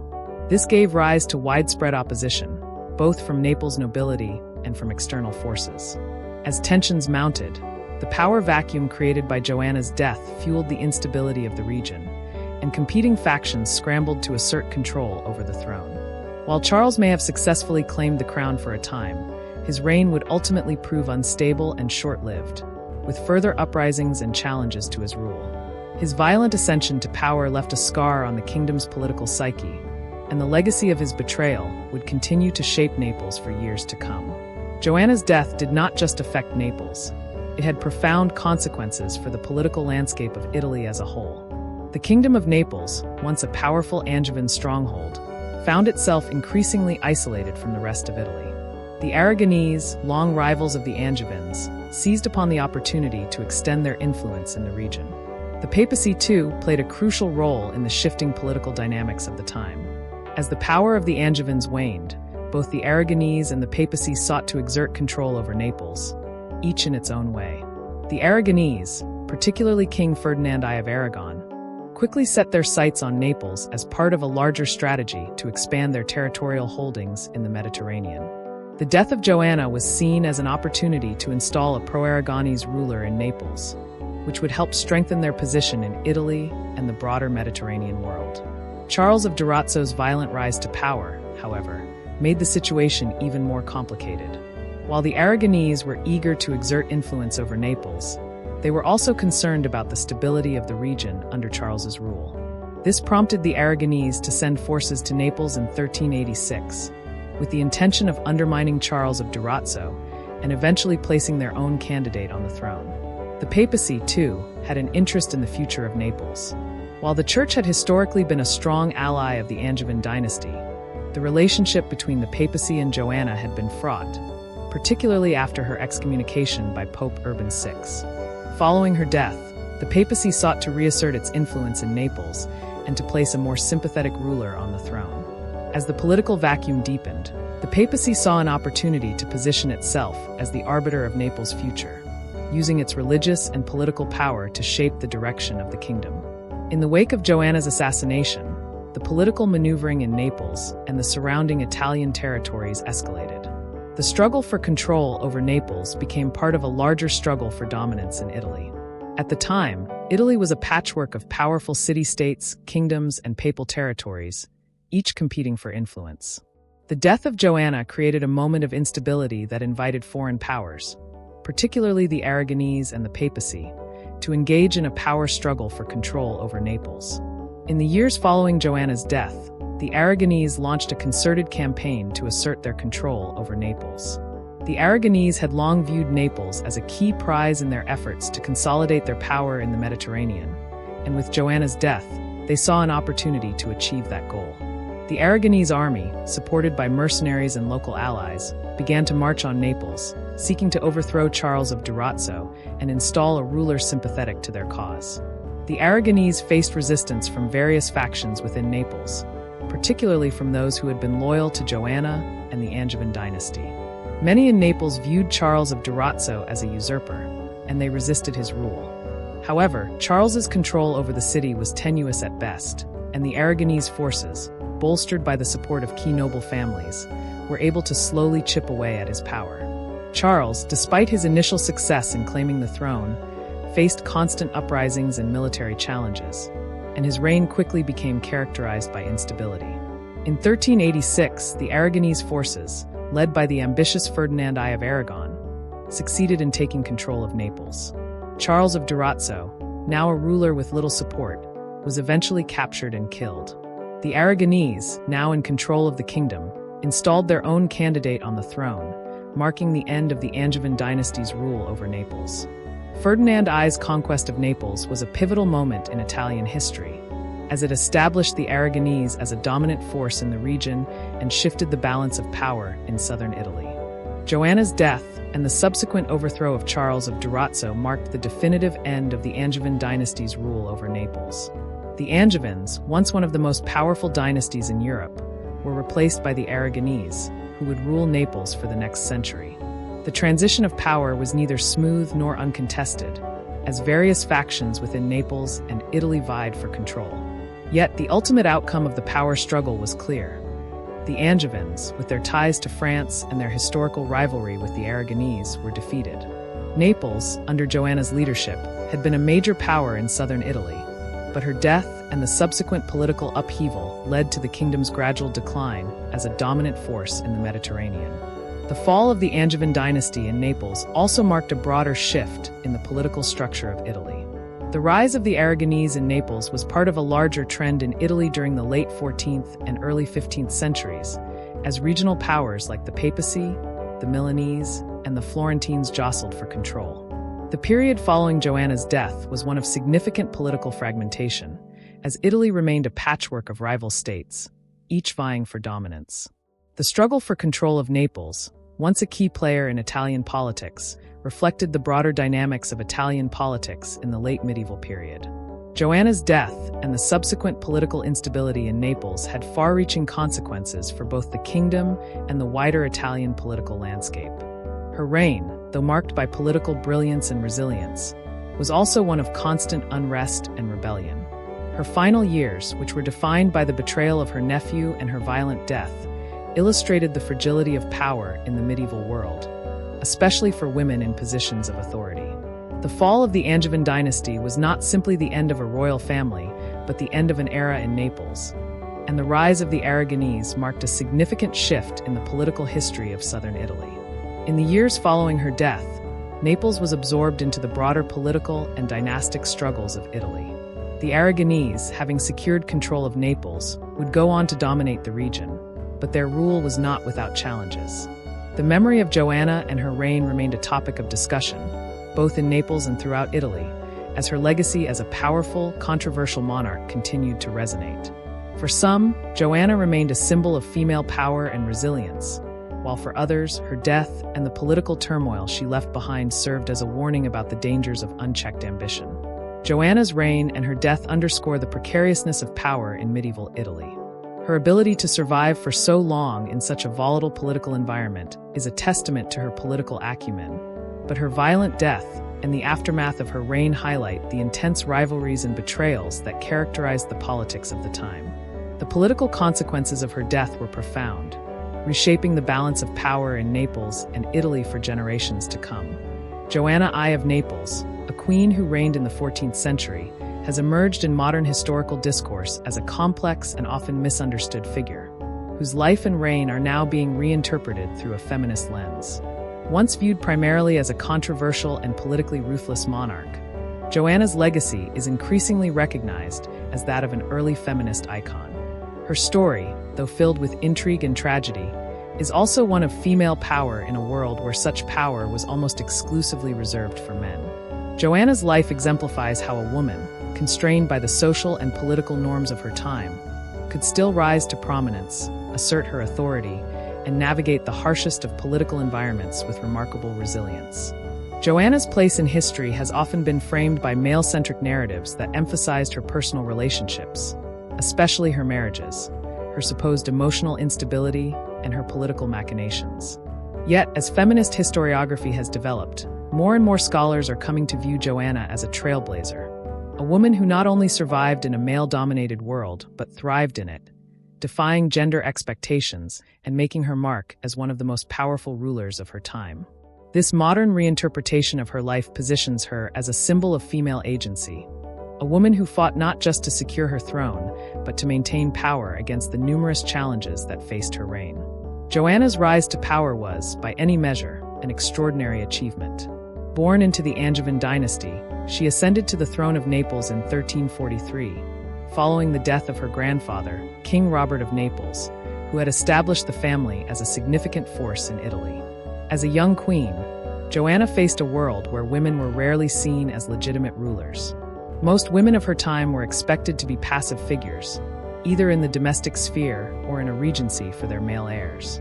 Yet Joanna, through political savvy, strategic marriages, and sheer determination, asserted her authority and maintained her position at the top of the Neapolitan political hierarchy. Her first marriage to Andrew of Hungary was intended as a strategic alliance, but after his mysterious death, she was thrust into an even more precarious position. Rather than ceding power to male relatives or noble factions, Joanna took charge of her kingdom, navigating through the complex web of Italian politics. Her subsequent marriages to James of Aragon, Louis of Taranto, and Charles of Durazzo were all strategic, yet each was marked by internal strife, as her husbands sought to assert their own control. Despite the challenges presented by each union, Joanna maintained her rule, proving herself capable of holding power in the face of constant threats and betrayal. While many male monarchs were praised for their strategic marriages, Joanna was often criticized for the same, with historians focusing on her personal relationships rather than her political acumen. This reflects the double standard women in power often face, where their personal lives are scrutinized more heavily than those of their male counterparts. Nonetheless, her ability to secure her position through these marriages, as well as her subsequent rise to the pinnacle of power, is increasingly viewed as a testament to her strength, resilience, and political brilliance. In recent years, historians and feminist scholars have begun to reconsider Joanna's legacy, placing her in a broader context of female empowerment in history. As one of the few women to rule in her own right, Joanna became an early symbol of female authority and leadership. She defied the norms of medieval European society, where women were rarely allowed to assume direct political power. In doing so, she carved out a space for women in positions of leadership, demonstrating that female rulers were not only possible but capable of ruling effectively. Joanna's feminist legacy lies not just in her ability to hold the throne, but in her exercise of political power in a patriarchal world. She was involved in every aspect of governance, from military campaigns to diplomatic negotiations, and took a hands-on approach to the management of her kingdom. At a time when women were largely excluded from formal power structures, Joanna demonstrated that a woman could not only be a ruler, but could do so with great skill and determination. Her rule also challenged contemporary gender roles, which dictated that women should remain subordinate to their male counterparts. Joanna was a queen who held her own in a world of powerful men, and her ability to survive political intrigue, rebellion, and betrayal speaks volumes about her tenacity and leadership. In a time when female rulers were often limited to symbolic roles or regencies, Joanna's reign was a direct challenge to the gender norms of her era. She represented the possibility that women could wield significant power, and in doing so, she opened the door for future generations of women to follow in her footsteps.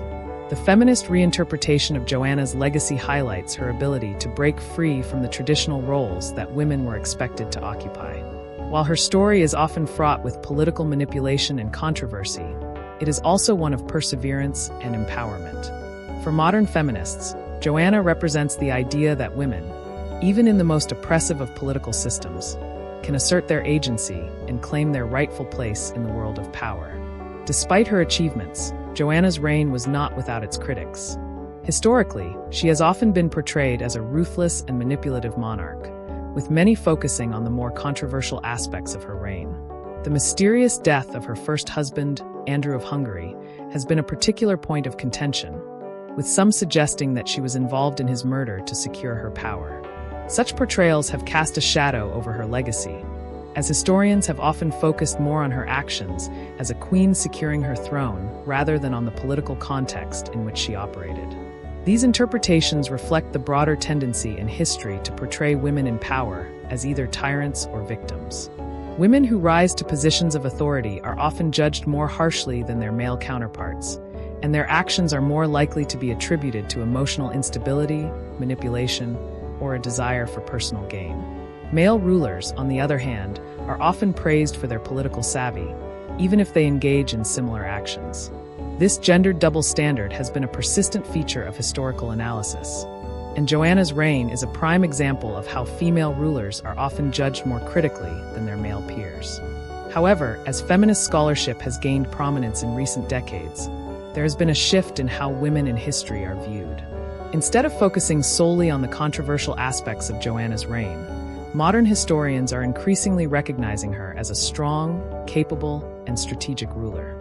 Her actions, rather than being dismissed as manipulations, are now seen as the calculated moves of a woman who had to fight for her position in a male-dominated world. In this light, Joanna becomes a symbol of female empowerment, showing that a woman could not only survive but thrive in the cutthroat world of medieval politics. As the feminist reinterpretation of history continues to evolve, Joanna's legacy is likely to be reassessed in a more positive light. The traditional narrative of her as a tyrant or manipulator is giving way to a more nuanced understanding of her reign, one that acknowledges both the complexities of her rule and her remarkable achievements as a female monarch. The modern reinterpretation of Joanna's life as an early feminist icon is a powerful reminder that women in history often face greater scrutiny than men, and that their accomplishments are frequently overshadowed by gendered assumptions. In the future, Joanna may come to be seen as a symbol of female resilience, leadership, and political acumen, an example of how women can break free from the constraints placed upon them by society and rise to positions of power. Her life and reign, which were marked by both triumphs and tragedies, can serve as an inspiration to women in politics today, showing that the road to power may be difficult, but it is not impossible. Joanna's story is one of a woman who fought against the odds to carve out her place in history, and her legacy as a feminist icon is one that will likely grow stronger in the years to come. Joanna I of Naples, a queen who navigated a dangerous and volatile political landscape with determination and skill, is increasingly being recognized as a symbol of female power. Once seen primarily through the lens of her political intrigues and controversies, her legacy is now being reinterpreted as that of a strong, complex woman who defied the gender norms of her time and asserted her right to rule. The modern reinterpretation of her life as an early feminist icon is a reflection of the changing ways in which women's historical contributions are understood and appreciated. In the future, Joanna's legacy will likely be viewed with greater sympathy and admiration, recognizing her not just for the challenges she faced, but for the incredible strength she showed in overcoming them. Her life serves as a testament to the power of women who refused to be confined by the expectations of their time, and as a reminder that the path to power for women has often been fraught with obstacles. Joanna I's story is one of empowerment, and in today's world, it stands as a powerful example of what women can achieve when they are determined to claim their place in history. Joanna I of Naples remains a powerful yet controversial figure in history, her legacy defined by both strength and complexity. As a queen who rose to power in an era dominated by men, Joanna broke conventions and defied societal norms. Her reign, marked by political strategy, bold alliances, and personal sacrifice, was defined by her ability to navigate the treacherous political landscape of medieval Italy. However, her legacy has long been overshadowed by the controversies surrounding her actions, particularly her alleged involvement in the death of her first husband, Andrew of Hungary, and the ruthless methods she employed to secure her rule. Joanna's story has often been viewed through a male-dominated lens, which minimized her agency and painted her as a manipulative ruler. For much of history, female monarchs were judged not just by their political achievements, but by their relationships with men, whether as wives, mothers, or daughters. In Joanna's case, her personal relationships became the focal point of much of the historical analysis, detracting from her accomplishments as a monarch. However, as modern historians reassess her legacy, there is a shift towards viewing Joanna as a feminist icon, one of the few women who successfully held power in a world where such authority was almost exclusively reserved for men. In today's scholarship, Joanna is increasingly seen as a symbol of female resilience and determination. Despite the political and personal challenges she faced, Joanna ruled for nearly 3 decades and managed to retain her power in a male-dominated world. Her strategic marriages, political maneuvering, and ability to survive betrayal show a level of political intelligence that was on par with the greatest monarchs of her time. Yet, the portrayal of her as a cold, calculating ruler, often at the expense of her genuine political acumen, reflects the gendered biases that shaped much of historical interpretation. Looking back on Joanna's life, it's clear that history may be kinder to her in the future. Her story is one of a woman who, against all odds, carved a path in a world that tried to sideline her. As feminist interpretations of history continue to evolve, Joanna's legacy will likely be viewed with more empathy and understanding, recognizing her as a queen who defied the constraints placed on her by society and carved out a space for women in power. Joanna's reign offers a valuable lesson about the ways in which women's power is often viewed differently than that of men. Her story, marked by ambition, resilience, and ultimately betrayal, is one of quiet strength. As we reflect on her legacy, let us remember how history shifts and how the complexities of powerful women often go unnoticed in the annals of time. Joanna's place in history, as both a ruler and a woman, will continue to evolve, but her contribution to shaping the course of history is undeniable. Good night.